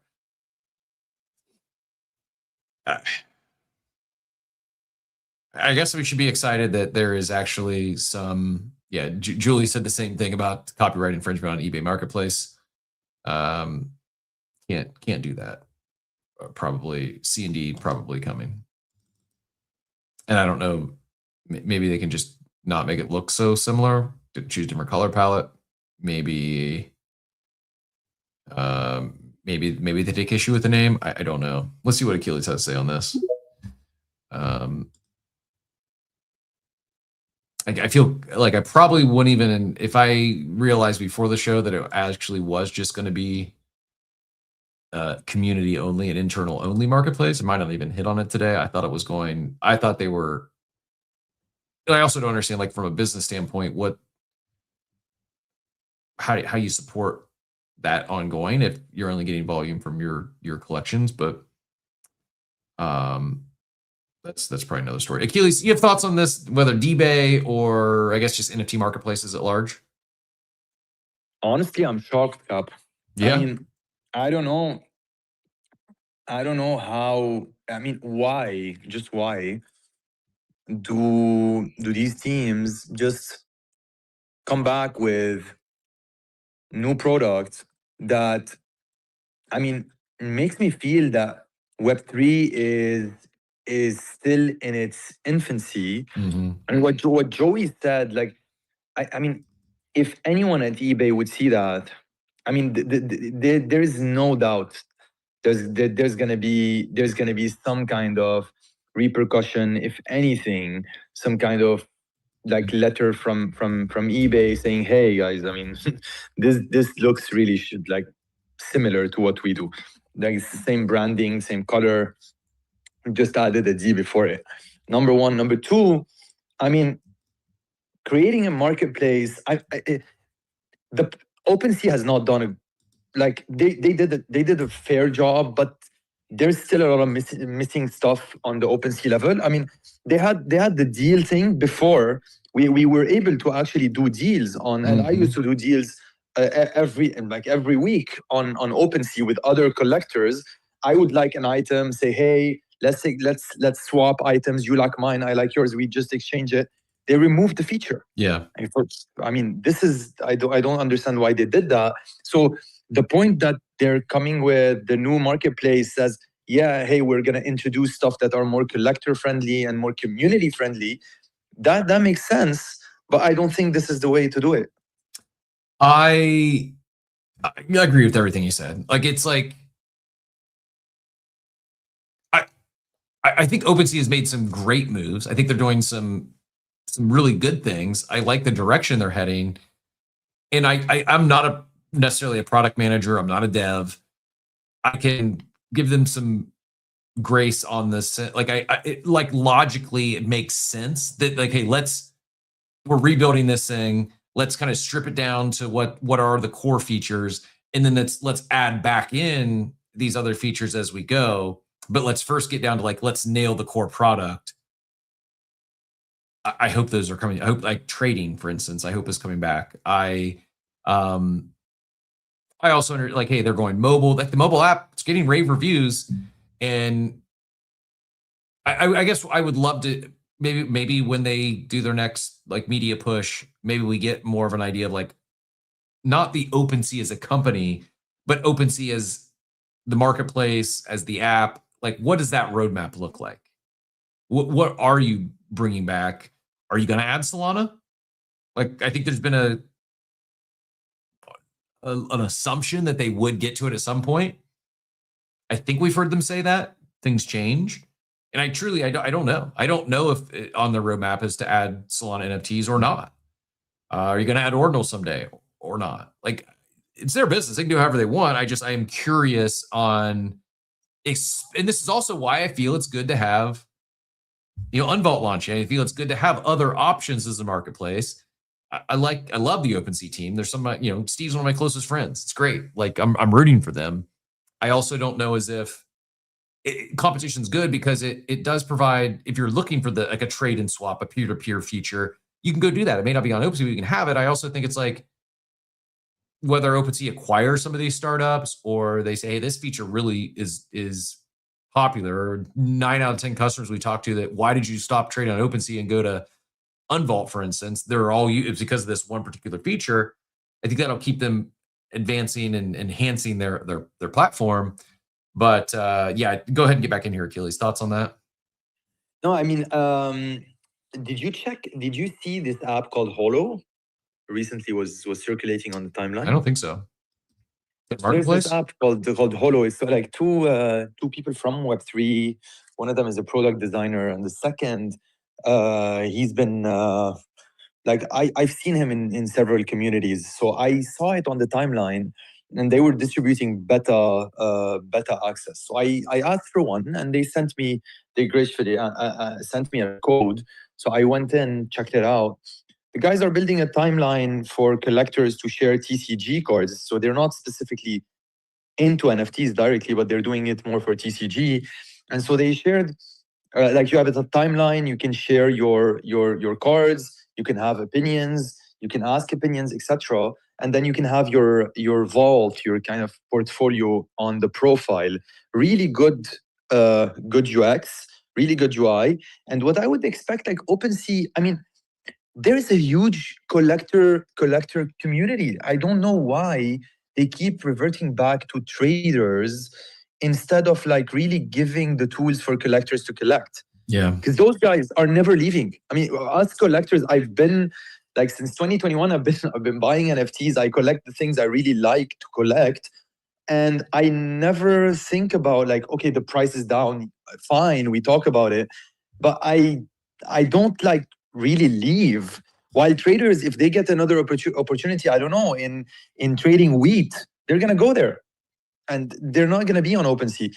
So I don't know. I think they need to push for collectors more. That's my take. I agree.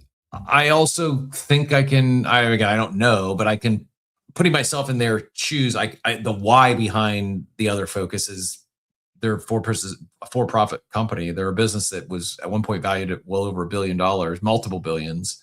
And I don't think they ever get there with NFTs, at least in the current form and anytime in the near future alone, right? They need the other, like the volume of token trading is so much larger than NFT trading. I understand why they chase it from a business standpoint. So I get it.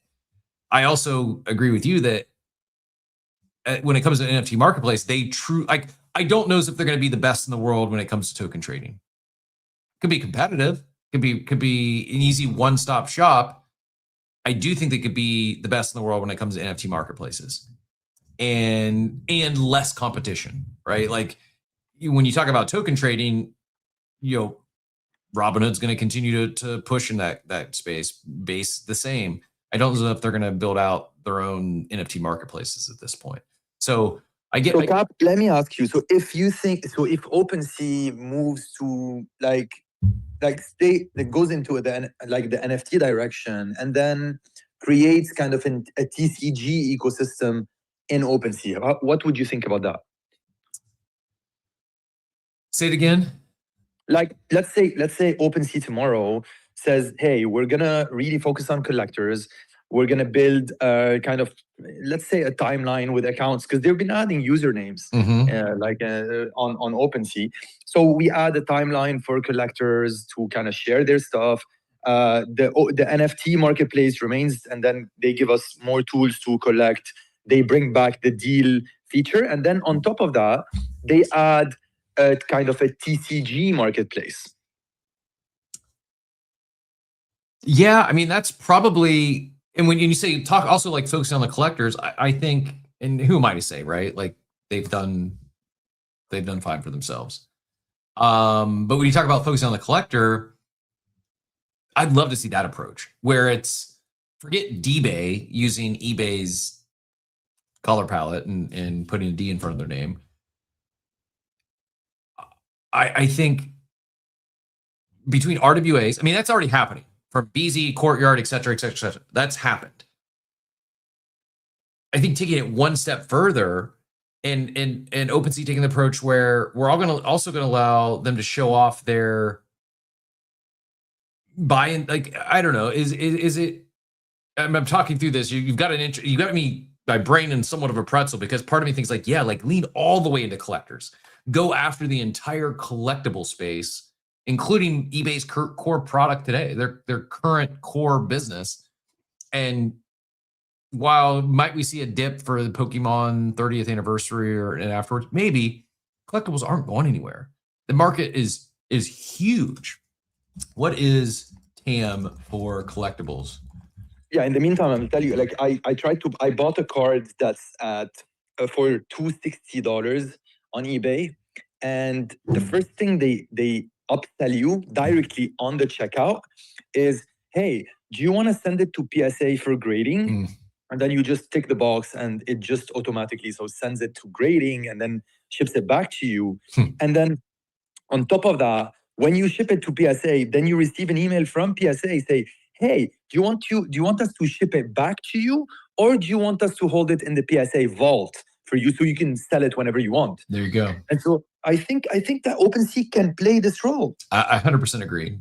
And that is a huge market. Like, again, I'm not, if Steve or anyone on the team catches this replay, I'm not, please don't take this out of context. Please don't clip this and make it look like I'm trying to FUD them. I just think as I think about it from an outsider's view, the market, collectible market, is arguably as large, maybe larger than token trading volume. You're talking TAM of nearly $500 billion, estimated at anywhere from 335 billion to 500 billion. And like, to help bring those people on chain, it's actually this is kind of mind-blowing. Kind of like you talk about where we are in terms of an industry, and are we early? Yeah, we're early. I don't know how much longer we're going to be early, but when you think about a market that has a TAM of nearly $500 billion, and then when I just ask Google what is the TAM for collectibles, and the first AI overview, the first bullet point, it talks about key drivers for growth. If you're not watching the screen, I'm not making this up. The very first bullet point, key drivers for growth of this $500 billion industry that's got a CAGR of 6.9%. Number one driver of growth, digitalization and blockchain. This isn't me saying this. This is Gemini. This is Google's AI saying the integration of digital marketplaces, non-fungible tokens, NFTs, and digital authentication has brought global liquidity and younger buyers to the asset class. Like, that sounds like it was written by Cab or someone from the NFTs. I'm going to read this again. This is the top bullet. I know it's AI, but AI doesn't make this up. I mean, I guess it could, but it's not. It's pulling it from like what's actually happening in the market and reading the whole thing from the jump. The total addressable market, the TAM for a global collectibles industry, is estimated at 335 to 496 billion with a B. The broad variation depends on whether the definition includes fine art, antiques, and digital assets, or focuses purely on pulp culture and hobbyist goods.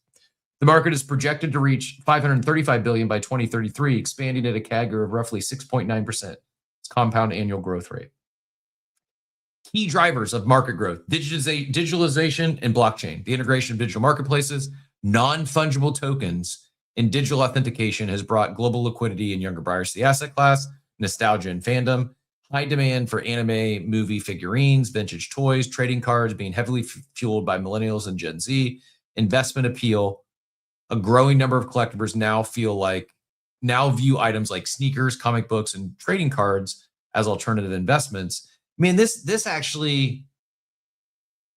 makes me bullish OpenSea. Like, if they could nail this, and hey, maybe, like I said, I don't know what the roadmap looks like. Maybe this is what they're thinking, and it's not just, hey, we're expanding, we're going to focus on fungible tokens, because this is a real business case here. Like, this is and when I say, like, I think there is opportunity for more than just one NFT marketplace, this is part of the reason, because I do think, like, what Achilles just described, it's like, I don't know. I don't know the roadmap. I hate to say some of this out loud, because I do know, we just had Joey on the stage, or, Beezy, I'm rocking a Beezy badge. Steve's a good friend of mine. Like, so I do have people inside these organizations I'm friends with. None of them have said this. So just be disclaimer, this is purely my opinion, my uneducated opinion, my just coming to me. But like, I could see a path where what's BZ's play? Do they go public someday? Do they get acquired? Well, I could see OpenSea acquiring them. I could see OpenSea acquiring a BZ, a Courtyard, a Dilly. Like, lean into, grow your user base. And I'm not saying in the fungible token. It makes sense. Have it there. Trade everything in one place. I get it. It makes sense. But as I said earlier, I don't think that OpenSea is going to become the best in the world at token trading. What they could become the best in the world at is, like, eBay's not great. You got what's the guy's name from Chewy and GameStop attempting to buy eBay. I saw there was another rumors of someone else maybe attempting to buy eBay.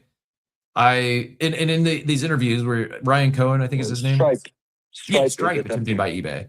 When you see them talk about it, they rip kind of on how poorly it's ran right now. Like Ryan Cohen in particular, again, I know he was trying to kind of the hostile takeover, but talking about like the board, these executives, they're not in the trenches. They're just cashing out their couple $100 million a year off of their distributions. They're not the business is fine. They feel like they've already, the business is profitable. Why disrupt it? Why? But to me, it's like there's an opportunity. You've got eBay, which has dominated that secondary, that collectible marketplace, and it has. I don't think it wouldn't be the first time if a company went from earlier this week I was going back and forth with DeGen Jen about BlackBerry. It's like at one point BlackBerry dominated the smartphone market, and they did, and now it's like, you ask a Gen Z about BlackBerry, they probably have no idea I think you're talking about the fruit. Like there is a path, there's a timeline somewhere where eBay's not the dominant player when it comes to collectible marketplaces. And why not? Why not be a startup that comes from, that's a blockchain native startup? Like it is better. Like for those of us that if you bought or sold a collectible, whether it's on BZ or Dilly or Courtyard or Collector Crypt, it's just better. And eBay is trying to catch up. Like you said, like, yeah, you can use the PSA vault, and if you buy something, you can ship it to, like, they're thinking that direction. But I think you could also say, well, OpenSea has an advantage. They aren't publicly traded. They can move faster. They're more nimble. And this really this was an eye-opener to me. I know it's just an AI overview, but I was not expecting to see digitalization and blockchain being the top key driver for Yahoo Finance when it comes to, and Google AI, when it comes to why the collectible industry is going to continue to grow at the clip it is. Because 6.9% CAGR, can you see bigger compounding or growth rate? Yeah, but for an industry that's $500 billion, there's not that many. Like, that's crazy growth for an industry that already is so large. I don't think it's gone anywhere. Like, will certain collections continue to go up and down? Will some go to zero? Possibly. But I think, again, just reading these bullet points, there's such high demand for anime and movie figures and vintage toys. Like, the demand is growing on both ends of the barbell. It's like people my age are more nostalgic now. They have adult money and they're buying things that is nostalgic.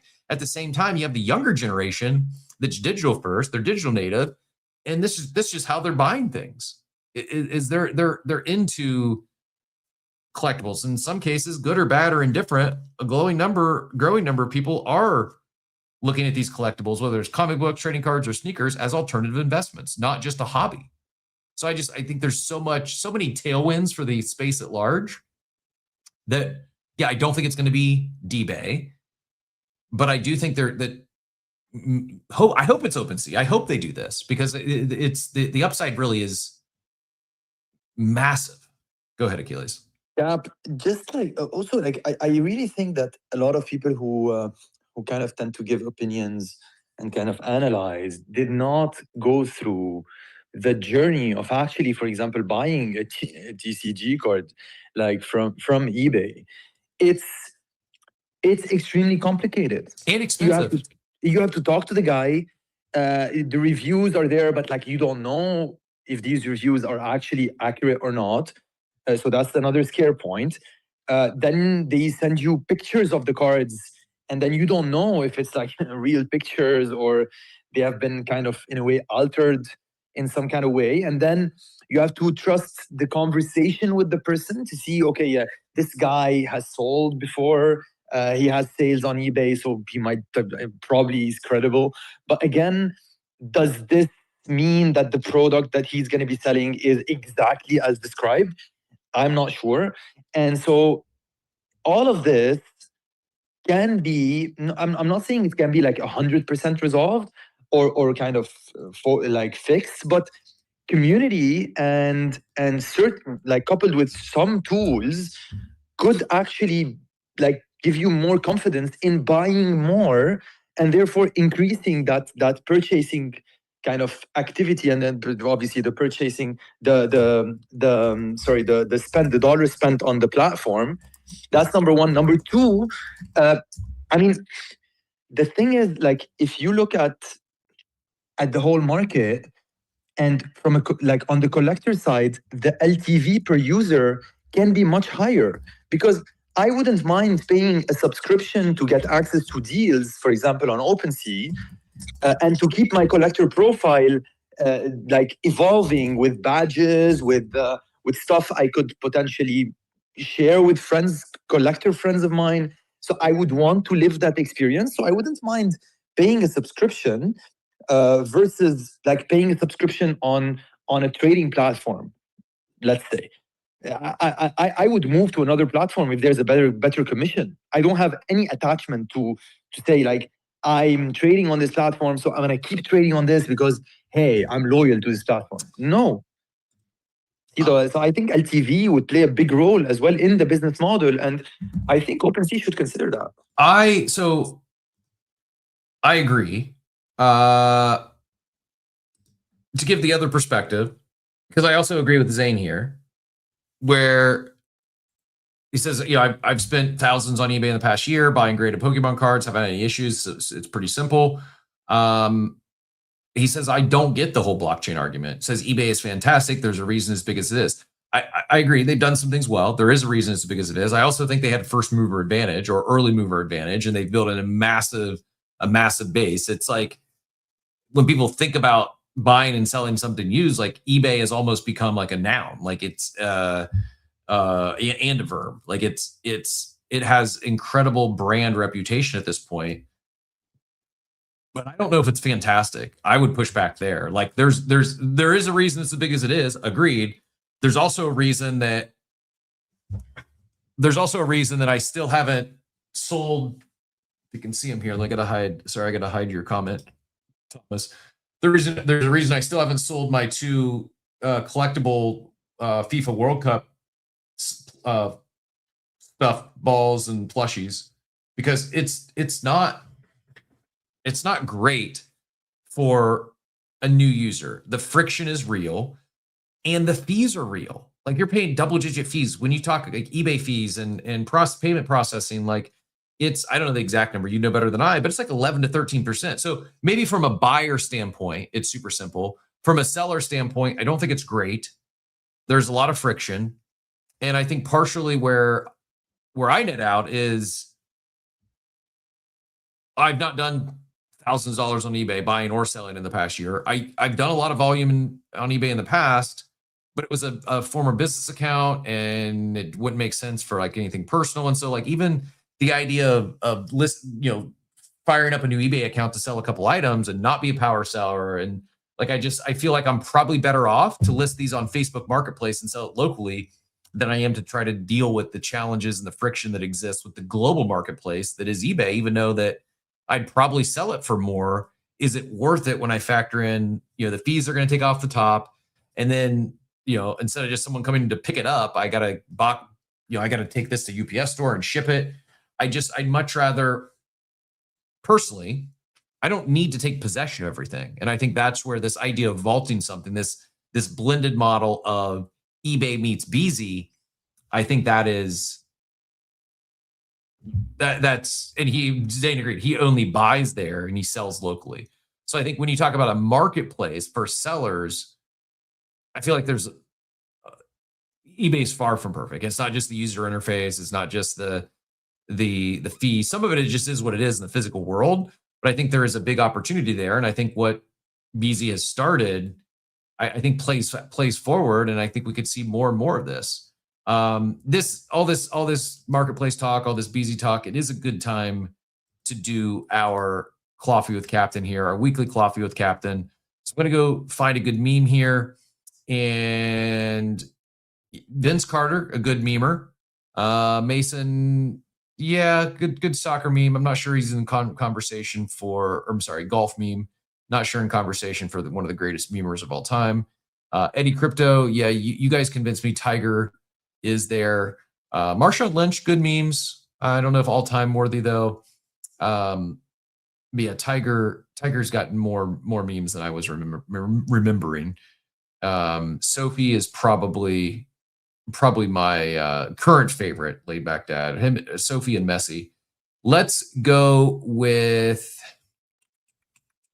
which one of these memes pops the most today.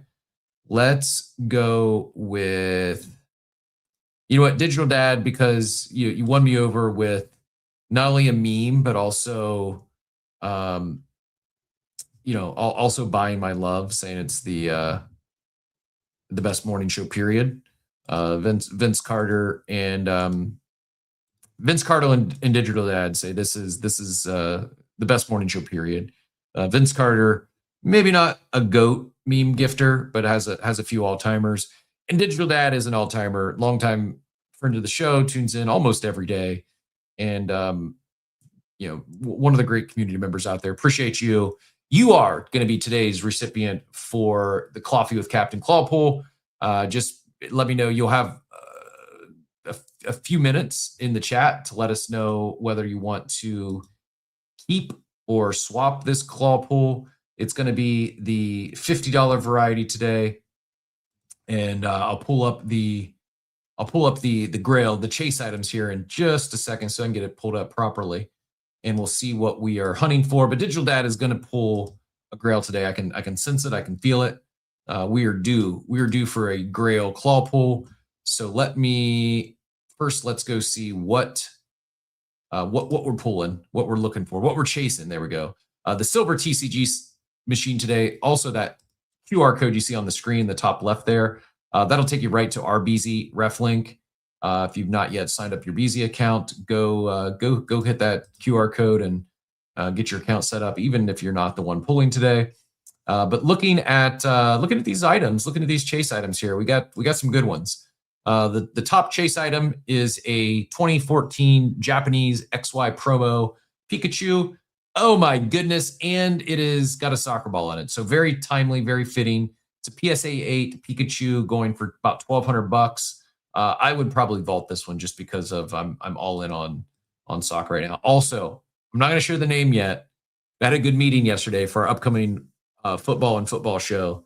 And I think we're going to do episode 1 on Tuesday of next week. So more on that soon.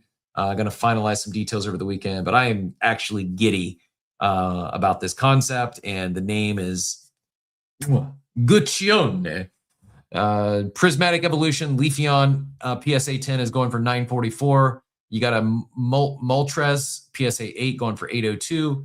Charizard for $800, and then a Scarlet and Violet Riolu PSA 10 for $628. A Black Star promo Garchomp and it's like Latina, but Giratina going for $600. How do I pronounce this? It looks like Latina, but instead of an L, it starts with G-I-R. Giratina. It is it's also a Gymnet 10. Top 3 girls would be put in the vault, says Thomas. Block Mage does says eBay fees suck balls. Too much clicking to list individual items, but it's the most reliable out there. It is, but that tells me I think there's an opportunity. It's far from perfect. Looking at the recent pulls here, 33, 88, 38, 25, 34, 108 was a first edition Vaporon, 119. So a couple over 100, but none over 500 for a minute. There's one at 120. Tells me Digital Dad is due. Digital Dad, we are going to pull one of those top 3 grail items there. Good luck. This is today's episode of Coffee with Captain, brought to you by BZ. Coffee with Captain. Give that claw a spin. Raw to grills from BC. Prizes within. Mystery and magic. Where to begin? Coffee with Captain. It's your time to win. It is Digital Dad's time to win. Digital Dad, good luck, good luck. We're gonna do this pull right now. I'm gonna pull one of those grills for you. I hope we hit a big winner for you here. This is ooh, didn't like that.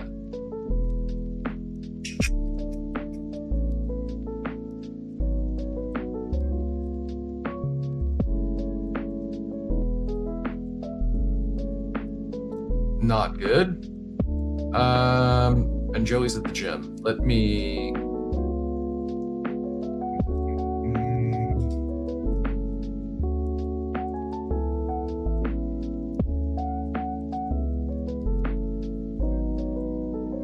I got one other topic. I'm gonna DM Joey real quick. Good thing to hit on here, and then I will. Let me kill the background music though for a second. Sorry, we got a minor technical issue on the claw pull code. Let me see. Does it look like code works?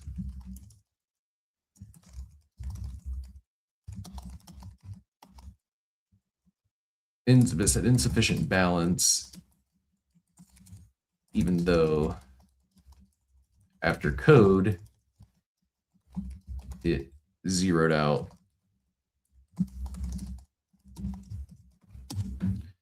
We'll give him a second, see if he can see what's going on there, and we'll get it worked one way or another. If I gotta move over $50, we'll do it that way. Was newsworthy. I thought we might go into a deep dive. We ended up spending the morning talking about NFT marketplaces for the most part, so we did not go on the deep dive of Mega Mafia. This is the founder of Showdown, the poker / TCG platform that launched on Mega ETH, and I kind of enjoyed it. I thought it was a different twist. Ended up not hitting as far as like driving a bunch of users, but it they quote tweeted, the founder quote tweeted HotPot that announced the Mega Mafia being sunset. And after spending the last 2 years building the Mega Mafia, we've decided to sunset the program. While it was a success in many ways, we believe that the program was built on assumptions that no longer hold. Here are some reflections and what's coming next. We had real conviction in Mafia founders and have gone above and beyond in standing by their side to bring their products to market. Some examples include restructuring the GTE leadership team during critical moments just 1 month after their initial pre-seed raise. Sorry, someone's powering through my Do Not Disturb. I'm not sure who that was. Offering to buy out Noise's investors. I forgot all about GTE, Noise. There's so much. Like, man, I'm not mad. I'm kind of surprisingly shocked, let down by Mega ETH. Really, and it's not over. It's not over. I'm not reading their. This is not their obituary by any means, but little surprised, little shocked to see not just the terminal shut down and now Mega Mafia. I do applaud. Sometimes, once you realize something's not working, make decisions soon, move quickly. No need to bleed out for the next 6 months. But I'm back to the quoting the post here. Across both cohorts, which in total includes 20 teams, we lent our reputation and networks to founders so they could go on to raise over $80 million in funding in pre-seed, seeds, and Series A's. We kept Mega ETH raised to a minimum so investors could get more skin in the game with the apps directly rather than the protocol. This is one of the things that made me really bullish Mega ETH was Mega Mafia and how they were building and the time they were spending with these teams and really curating quality teams, quality dApps. I would like more of a post-mortem here. Like what really went wrong? Did they pick the wrong teams? Was it just the timing wasn't right? Like, yeah, man, because like how they did it, I loved it. It wasn't just the investment and the reputation. They had a hacker house. They brought these 20 teams together under one roof, and yeah,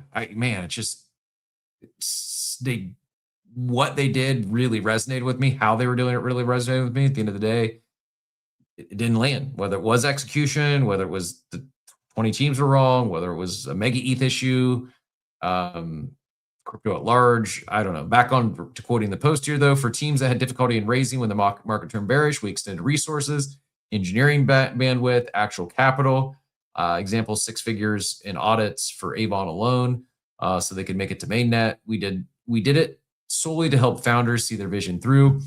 We set the product vision for 5 teams and supported their initial builds before eventually facilitating their fundraisers from leading tier 1 and tier 2 funds. We spent significant cash in the millions bootstrapping teams, DeFi requirements, through market making support, direct lending, and other liquidity needs. We hosted 5 large-scale in-person events: New York, Brussels, Bangkok, Singapore, and Seoul, so Mega Mafia projects could meet investors and community members from around the world. In many ways, the Mega Mafia was the best incubator of the cycle. I agree.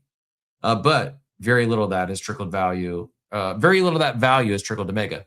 In fact, most of those applications are no longer being built with us. At the time, we intentionally took no equity, governance rights, nor economic value because we wanted people to genuinely be bought into the Mega vision and the power of our technology. While we will continue to support existing Mega Mafia projects, there will be no Mega Mafia 3.0. What's next? Our ecosystem goal going forward is to support teams building Omega applications, apps that are only possible on Mega ETH, using our wallet infrastructure and stablecoin. More importantly, we're redirecting the energy we were lending to third-party builders into our own first-party applications, consumer-grade apps built directly by us for the people we're trying to serve. Where Mega Mafia was indirect, betting on other teams to build value, we'd eventually capture. First-party apps let us build direct relationships with these end users ourselves, and with all the upside and accountability that comes with owning the outcome. We're aiming for faster feedback loops with insane focus on accruing value directly to the protocol. So I like that they're building their own native apps. I think that's important. I think what a lot of these chains lack is a flagship app, is something that's exclusive to their chain, i.e., who cares? Who would care about Hyper EVM if it wasn't for Hyperliquid? Hyperliquid is probably the best example of a native dApp this cycle that's absolutely crushed it, and therefore, the chain itself has insulation. Like it gives them the ability to go and not have to rely on someone else to build a dApp. I do believe, I like how they did it. I would like to see others attempt to do this. I think maybe the middle ground is, instead of just building all internal your own apps and not supporting other builders, I'm not saying that's what they're doing, or supporting the other builders but not taking any equity. I think maybe if they were to do it again, they wouldn't do it at all. Or maybe to participate, to join, to be in the Mega Mafia, you got to, they take 5%. They take a board seat.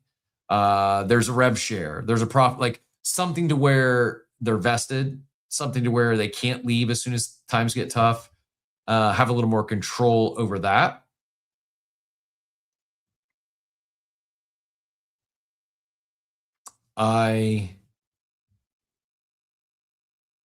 This is pretty, I don't know Stannis. I just followed him here on here. I did know Showdown. It was one of the games I played over there. This is pretty poor form by them to call them, to give the clown emoji, and getting some shots back, like, hey, how many users you have? We don't know the answer. Try to play your game. It was laggy. So it wasn't well reserved. And then actually Hotpot did respond, hey, Stanny, I tried to avoid getting in public debate with you, but an irresponsible emoji helps me forces me to state the fact. My team worked with the original team, not you, since a year and a half ago. All original founders have left, but we did not stop supporting you. We made all the intros, and I personally hopped on investor calls to state our thesis and back up your app. I even sent the app to my normie friends who love magic.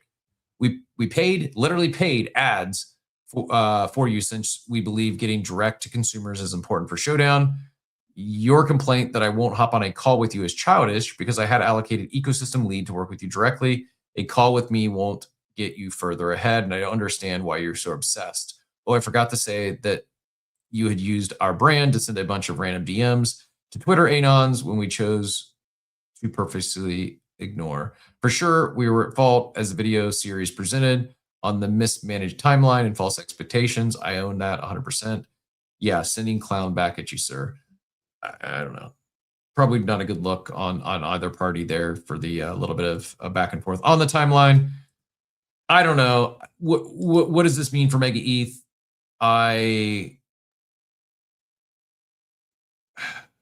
This came out 12 minutes ago, so hot off the press, I'll share this one as well. Still rooting for Mega ETH. I still have my allocation coming from the Echo round and my Fluffle. This is only 60. I'm going to play this and be right back. Why didn't you just build the first-party apps earlier? I didn't know we could.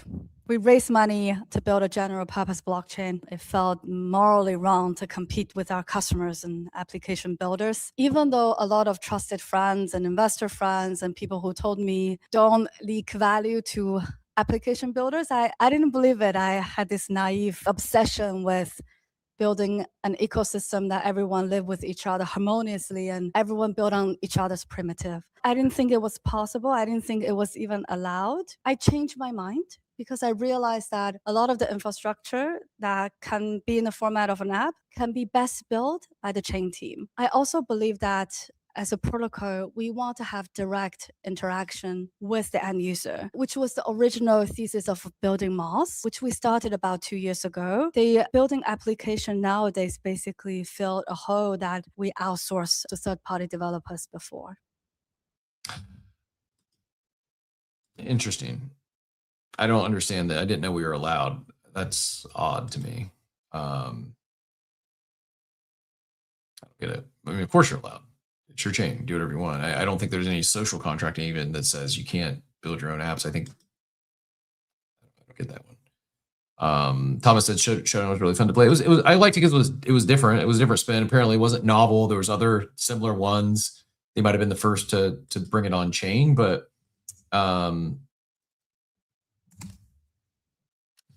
yeah, interesting video there. Interesting response. I be curious to see. I would like to know what apps are they building? What are their plans now? What are they pushing forward? And is the idea of Mega Mafia, is it something that others could attempt to execute in the future for new chain launches or existing chain launches? I really did like it from a, theoretically and conceptually. I think it was awesome.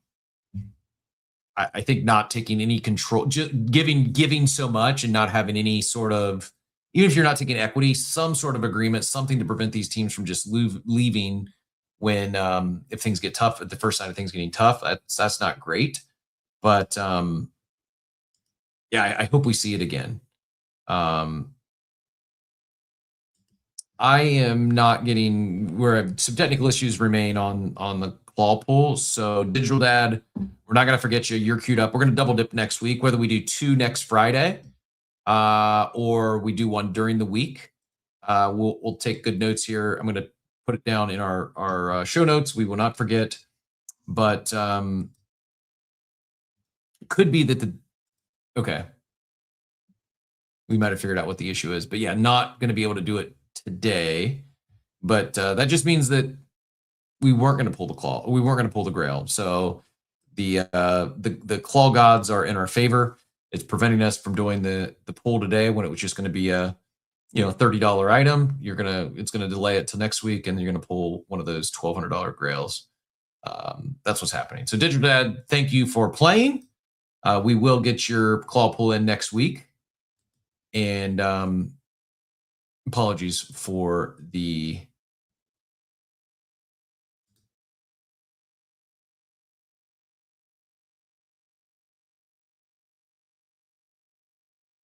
I got some alpha. Debating if I can read it yet. The War Room knows.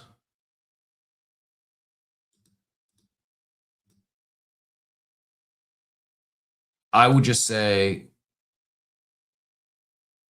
back to NFT marketplaces for a minute. Sorry, filling my thoughts for those of you who didn't see what I just saw. Not talking about BZ, not talking about NFT marketplaces. I'm sorry, not talking about Mega Mafia. Talking about NFT marketplaces, talking about eBay. Zane said something earlier. He said, I haven't found a single blockchain focused platform that comes anywhere close to eBay. Stay tuned. A big player might be working on this.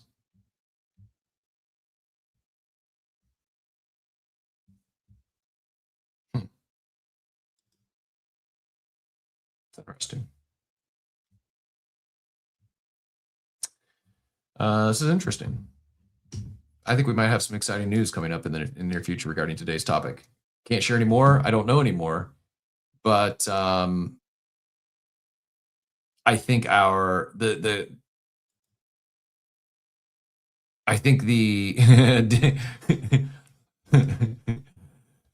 Digital Dad is apologizing for the claw machine not working this morning. He says, I'm Canadian. I'll say sorry. Sorry it didn't work. I can't do accents very well either. But no apology needed, no sorries. It's me, not you. Actually, it's BZ, not me or you, but that's okay. The thesis that a blockchain-based marketplace could carve into eBay's market share in that $500 billion market, we might have been onto something there. I'll just say that. We might have been onto something. We might not be the only ones thinking that, even though we don't have glimpses into roadmaps and what they're actually building. We might actually be onto something. Speaking about being onto something, if you missed the live stream with Concordium and the Concordium CEO, the Concordium account just reposted this. The interview is in the quote tweet.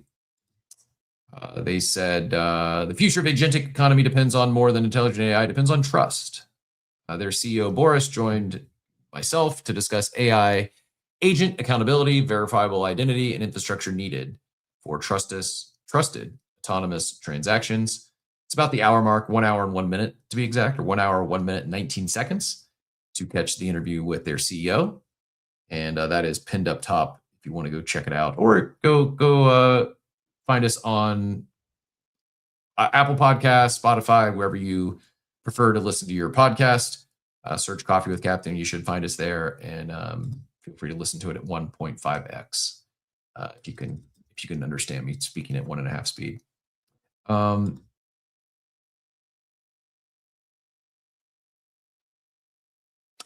Here's a speculation on Mega ETH dApps, what they might be launching. And we're going to get you out of here soon. Appreciate everyone who hung out with us for a little extra this morning. TLDR, Mega ETH seems to be pivoting from an incubator-led chain to launching in-house products. And this is Joestar, says in their opinion, Zuko Trade is one of them. ZOKU trading infrastructure for consumer applications on Mega ETH. Not going to lie, I don't know what to think. It's still an amazing chain with talented team. That's not what I signed up for or invested in. I also think holders deserve more transparency and reassurance about what's coming. And no one on the team seems to be providing that. Mega ETH comms used to be peak on CT. Kind of how I netted out of there as well. I understand the change, the pivot to build your own dApps. I would like to know a little more. I'm not entitled to, but I would like to know a little more about, okay, what are you building then? What is next? I have no idea, other than Coffee with Captain intro song.